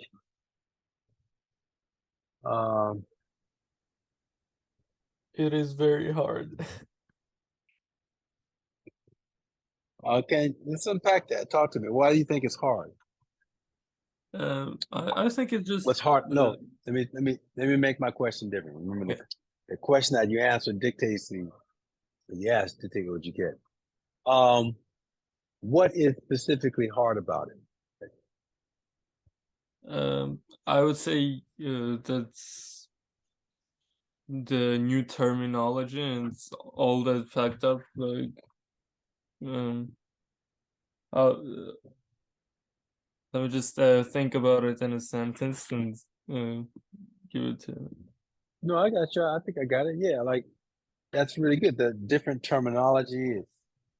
I mean, this might look like chicken scratch to you right now, right? Because you're not accustomed to doing problems like that. Most people in high school, they start off putting the numbers in, right off, right? Mm-hmm. Oh, by the way, we didn't get the numbers. We'll do that in a second. Well, I'm going to encourage you, one, that this is not as difficult as it seems. If it seems that way to you, it's only like that because, this is the first time you've probably seen people do a physics problem like this. But, you've seen things like this on the board in these science fiction films all the time, although they're actually usually representing much more complex physics. Although oftentimes they're not. It just looks kind of like this is not the most. I mean, this is like basic physics 101. And if you don't know what it is, it looks like some theoretical quantum mechanics or something like that. It's not. Not. It's just you just have to learn the length. So that's really what's the most. It's basically the same thing you did in high school. It's basically just velocity equals distance times time. But the problem is that we have to be more sophisticated now. So we can't just say, this equation here, like if I were to take, that's that equation, distance. If I take this over, it's delta y is equal to velocity times time. All right, but then we have an acceleration term here. That's that same equation. Because we have more sophisticated motion, we have to, complex motion, we have to get a little bit more sophisticated in the way that we're writing stuff down. As I told you, this is just one object. But if I had another object, I would have four, like the one I described, if you have like a car moving along, accelerating, and then you have something dropping, then I've got another set of four equations that have the same type of symbols, but are associated with the x direction of the car moving along. So it's really just getting acclimated. Don't let this intimidate you. It's not that difficult. It just looks that way because you're not accustomed to having all these subscripts and symbols and things representing different things. And when you first see it like that, your aversion is to try to, or your tendency is to try to go back to what you did before. It looks intimidating. But trust me, it's just like there's a certain kind of critical mass that happens, and it will happen within a few days. Kind of like how when Neo, this is my favorite example I like, that Neo, in the movie The Matrix, the first one, or maybe the second one, I don't know. All of a sudden he was having all this difficulty, couldn't, but all of a sudden, at some point he just sees the code, right? It clicks and he looks around and he realizes everything, he's just in a program, with the green things coming down. And all the realizations come in, right? And it's kind of like, and as soon as that happened, like he became like, godlike for what he was doing. So, I mean, that's a little bit dramatic, but that's kind of trust me, that's going to happen here. But it won't happen if you shy away from it. So you have to take this template, you have to try to sit down, mimic what I'm doing, try to break your habits of putting in numbers and, try to figure out, what your own symbols that you're going to be using to represent these objects are, and try to do that every time as you're working through the problem. Now, one other thing, there are the homework problems that I will assign. They're from, the Wally Plus thing. But as I told you, I had your textbook when I was in college, Halliday and Resnick. And my homework problems came from the problems that are in the textbook. Now, I don't actually assign those problems because Wally Plus doesn't. The Wally Plus problems don't. They're kind of based on those problems, but they don't come directly from the book. They're making up their own problems. Otherwise, I think it would be they'd be in jeopardy of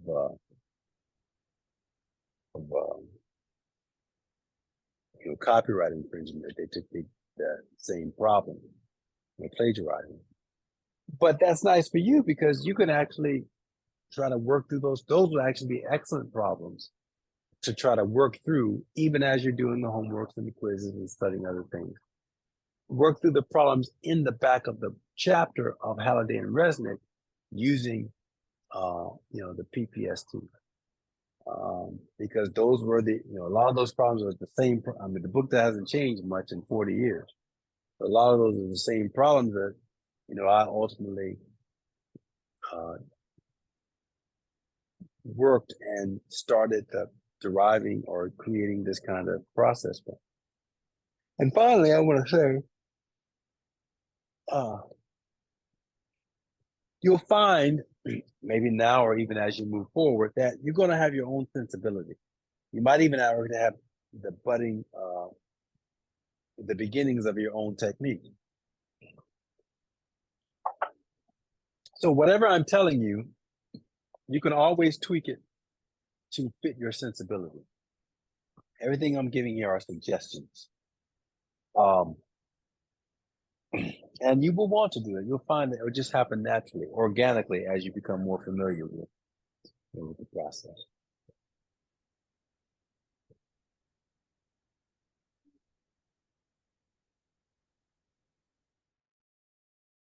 So, yeah, so you generally start with a hypothesis, and hypothesis is an educated guess, and you're making a hypothesis about the manner in which certain phenomena, physical quantities are interacting with certain phenomena.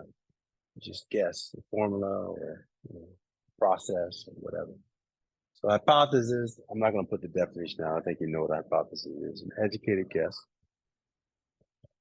Then you have to test that, right? And you test that hypothesis with experimenting, designing an experiment.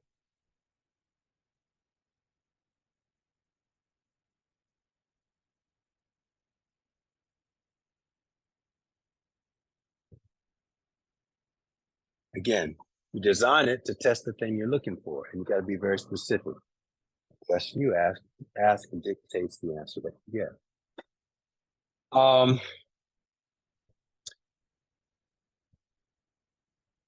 During that process, once you do the experiment, you have to collect information, data, basically. So there's a data collection process involved.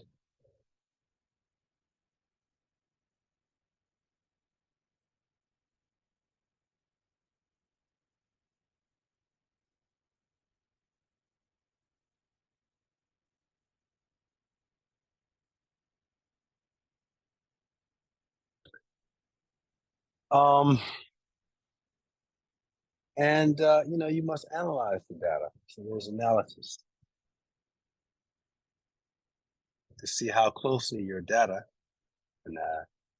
analysis fits your hypothesis. And there's a couple ways you can analyze the data. We can look at the error associated with the data. We can look at the uncertainty.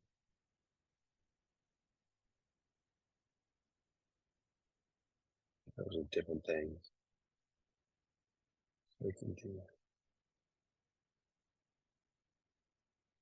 Associated with the data. I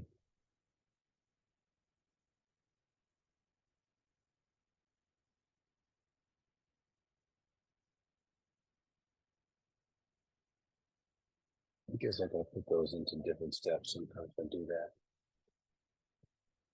Because this is more like a quantitative analysis, but there's qualitative analysis as well, right? That, yeah, you should put these in different steps to do that. So, error. So, analysis, with the qualitative analysis, that's all. You kind of have to, like, sometimes, you will ask a question, right? And sometimes it's hard to be specific about what you're looking for. But once you get this data, you start to look what's coming out. Sometimes you realize your hypothesis and your experiment kind of need to be honed. They're giving you maybe answers, maybe even correct answers, but they're not actually answers about the thing that you thought you were trying to ask about.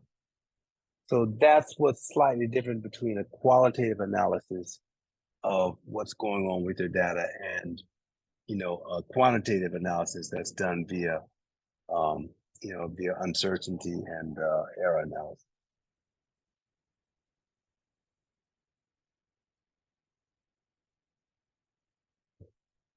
So now, with these last 4 processes here, this is where if something is wrong, if something is not right, before you finish, you might have to go back and cycle back to any one of these other categories. All right. Cycle back to change your hypothesis, maybe change your question. That is, redesign your experiment because maybe it's not asking what you really thought you were asking. And maybe even hone the process of the experimentation. Maybe there's a better way that you can get better data.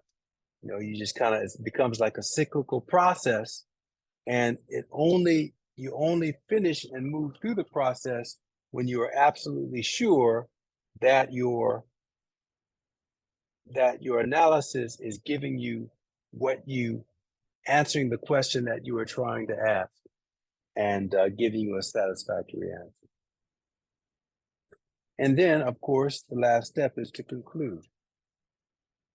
Is to try to figure out all the implications of the result. A conclusion is going to, maybe it leads to a law that you can find a generality or theory, what have you. So conclude.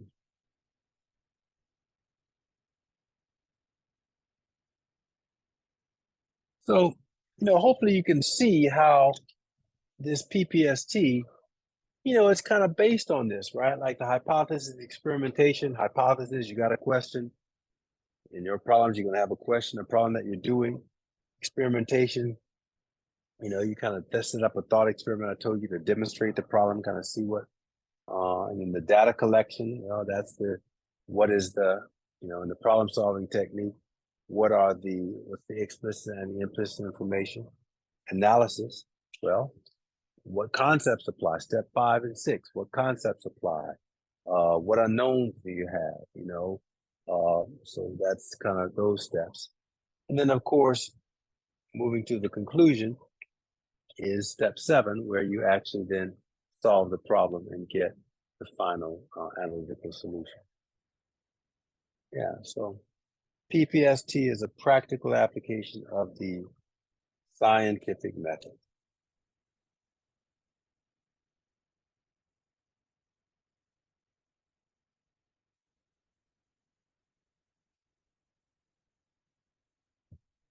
Okay. 4 minutes. So let's come back here and get the numbers. So what were the numbers? Oh, by the way, look at the solutions. I told you, right? Mass is not in there anywhere, independent of mass, which means the implication is it doesn't matter what we drop from 25 or from 60.6 meters. Doesn't matter what we drop. We could drop, a Mack truck, or we could drop a feather in a vacuum. If the mass is independent of these quantities, it means that they're all going to have the same, no matter what you drop from 60.6 meters, it's going to have the same speed, and it's going to have fallen through with the same time, that distance, under these circumstances, with no, in a vacuum. Okay. So let's just plug in. I'll let you do it with me. Oh,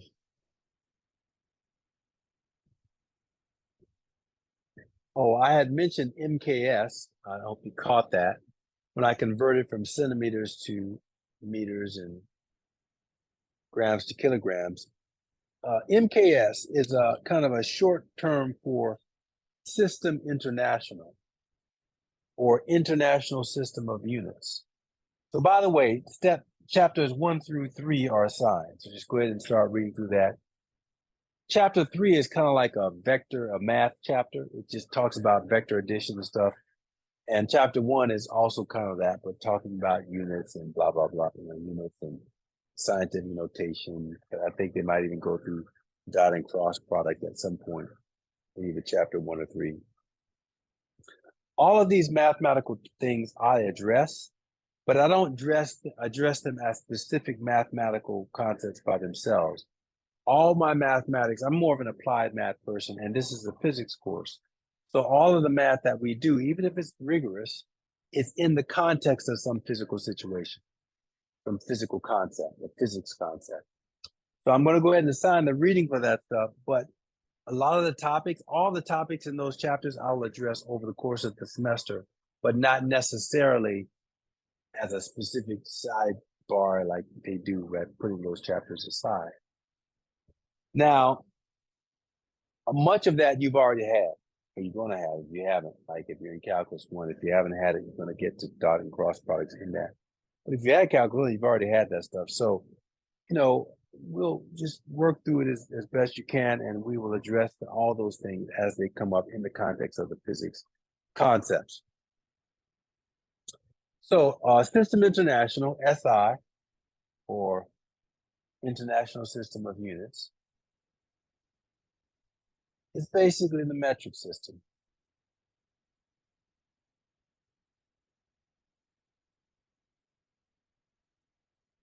And English, you know, is the accepted language for science all around the world. And the metric system is.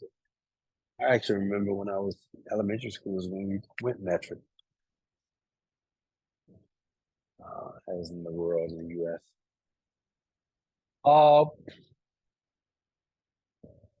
MKS is a shorthand name for this. MKS is abbreviated like that, meters, kilograms, seconds, meaning that we need to convert all of our units to basic units to meters, kilograms, seconds. When we do that, we can rest assured that force is going to come out in the units that it needs to, newtons, and all the other quantities, joules for energy, and we'll define what those are in terms of the base units when we get to them.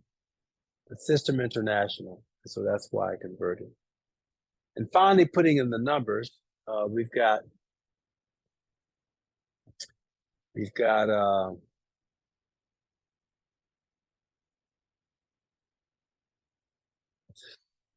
yeah, we can just plug right in. We've got 2 times 9.81 times 0.6 meters and take the square root of that.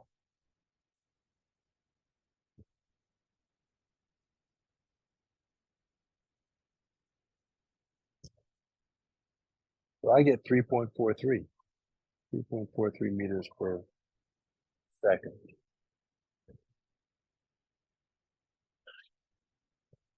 And we'll talk about significant digits presently as well, probably not till next week. Yeah. And so what about the time? So by the way, did anyone verify that? You got the same thing? Yeah, Rounded I off got to 3.43103, and then for time I got 0.34974. okay. So for now, let's just, even though I haven't taught you how to do it, we're gonna generalize to 3 significant digits. But there are rules that we will review. We said probably next week. For now, let's just go with 3C. And I have 3C here, so that is correct to what we should round it to in the end. Actually, that was actually 2 significant digits. Let me put another 0 out there. Assuming that, so 25.0 is going to be okay. Anyway, what can you give me that again? So yeah, Vy is equal to 3.41. 3.43. 43103, and then my T is equals to 0.34974. So again, we're only going to go out to 3 significant digits. So actually, if that's the case, this is okay, 3.43. But if this is 0.3497, you said? Yeah, 7. So we need to round that up a little bit. If we round it up, 7, remember the rules for rounding. You go to the right. If the number is is less than 5, then you truncate that last digit and just make So it would be the 0.35. estimated value. So if I round it up, then the 7 rounds to 0 to 10, and I'll take 5. So T then would be equal to 0. But be careful, if it's 3 significant digits, it's not just 0.35, it's 0.350, because that last digit still would be significant if we're assuming 3 significant digits. All right. And this is in seconds. Yeah, so that's it's only a third of a second it took. So that the one thing I want you to start thinking about is your intuition. Like if I had asked anybody in this room how fast this thing was moving, you know, how much time it took to fall, you know, could you guess? You know, or what the speed would be falling from this? Could you guess 3 meters per second? Now think about that. It might seem like that's unreasonable, but it's not. Because if I took you out to the street and just asked you to tell me the speed of any car moving along the highway or the street, you probably could be pretty accurate. right? Because again, that's what intuition does. You're accustomed to seeing those things. And when you change perspective like this, it might seem like you don't, like it's completely out of your purview to estimate what it is, but that's just because the perspective is throwing you off. It's actually not. But now that you know that, you can start to develop your intuition. So basically, when this thing hits the ground, that's what 3.43 meters per second looks like. Or the amount of time it takes to fall through, like that's what a third of a second is. This is about a third of a second, right? So did it take a third of a second to fall, 2/3 of a second to fall, a second to fall, a half a second to fall, right? You start to develop your intuition for what these things look like, just like you already have intuition for things that have come natural for you.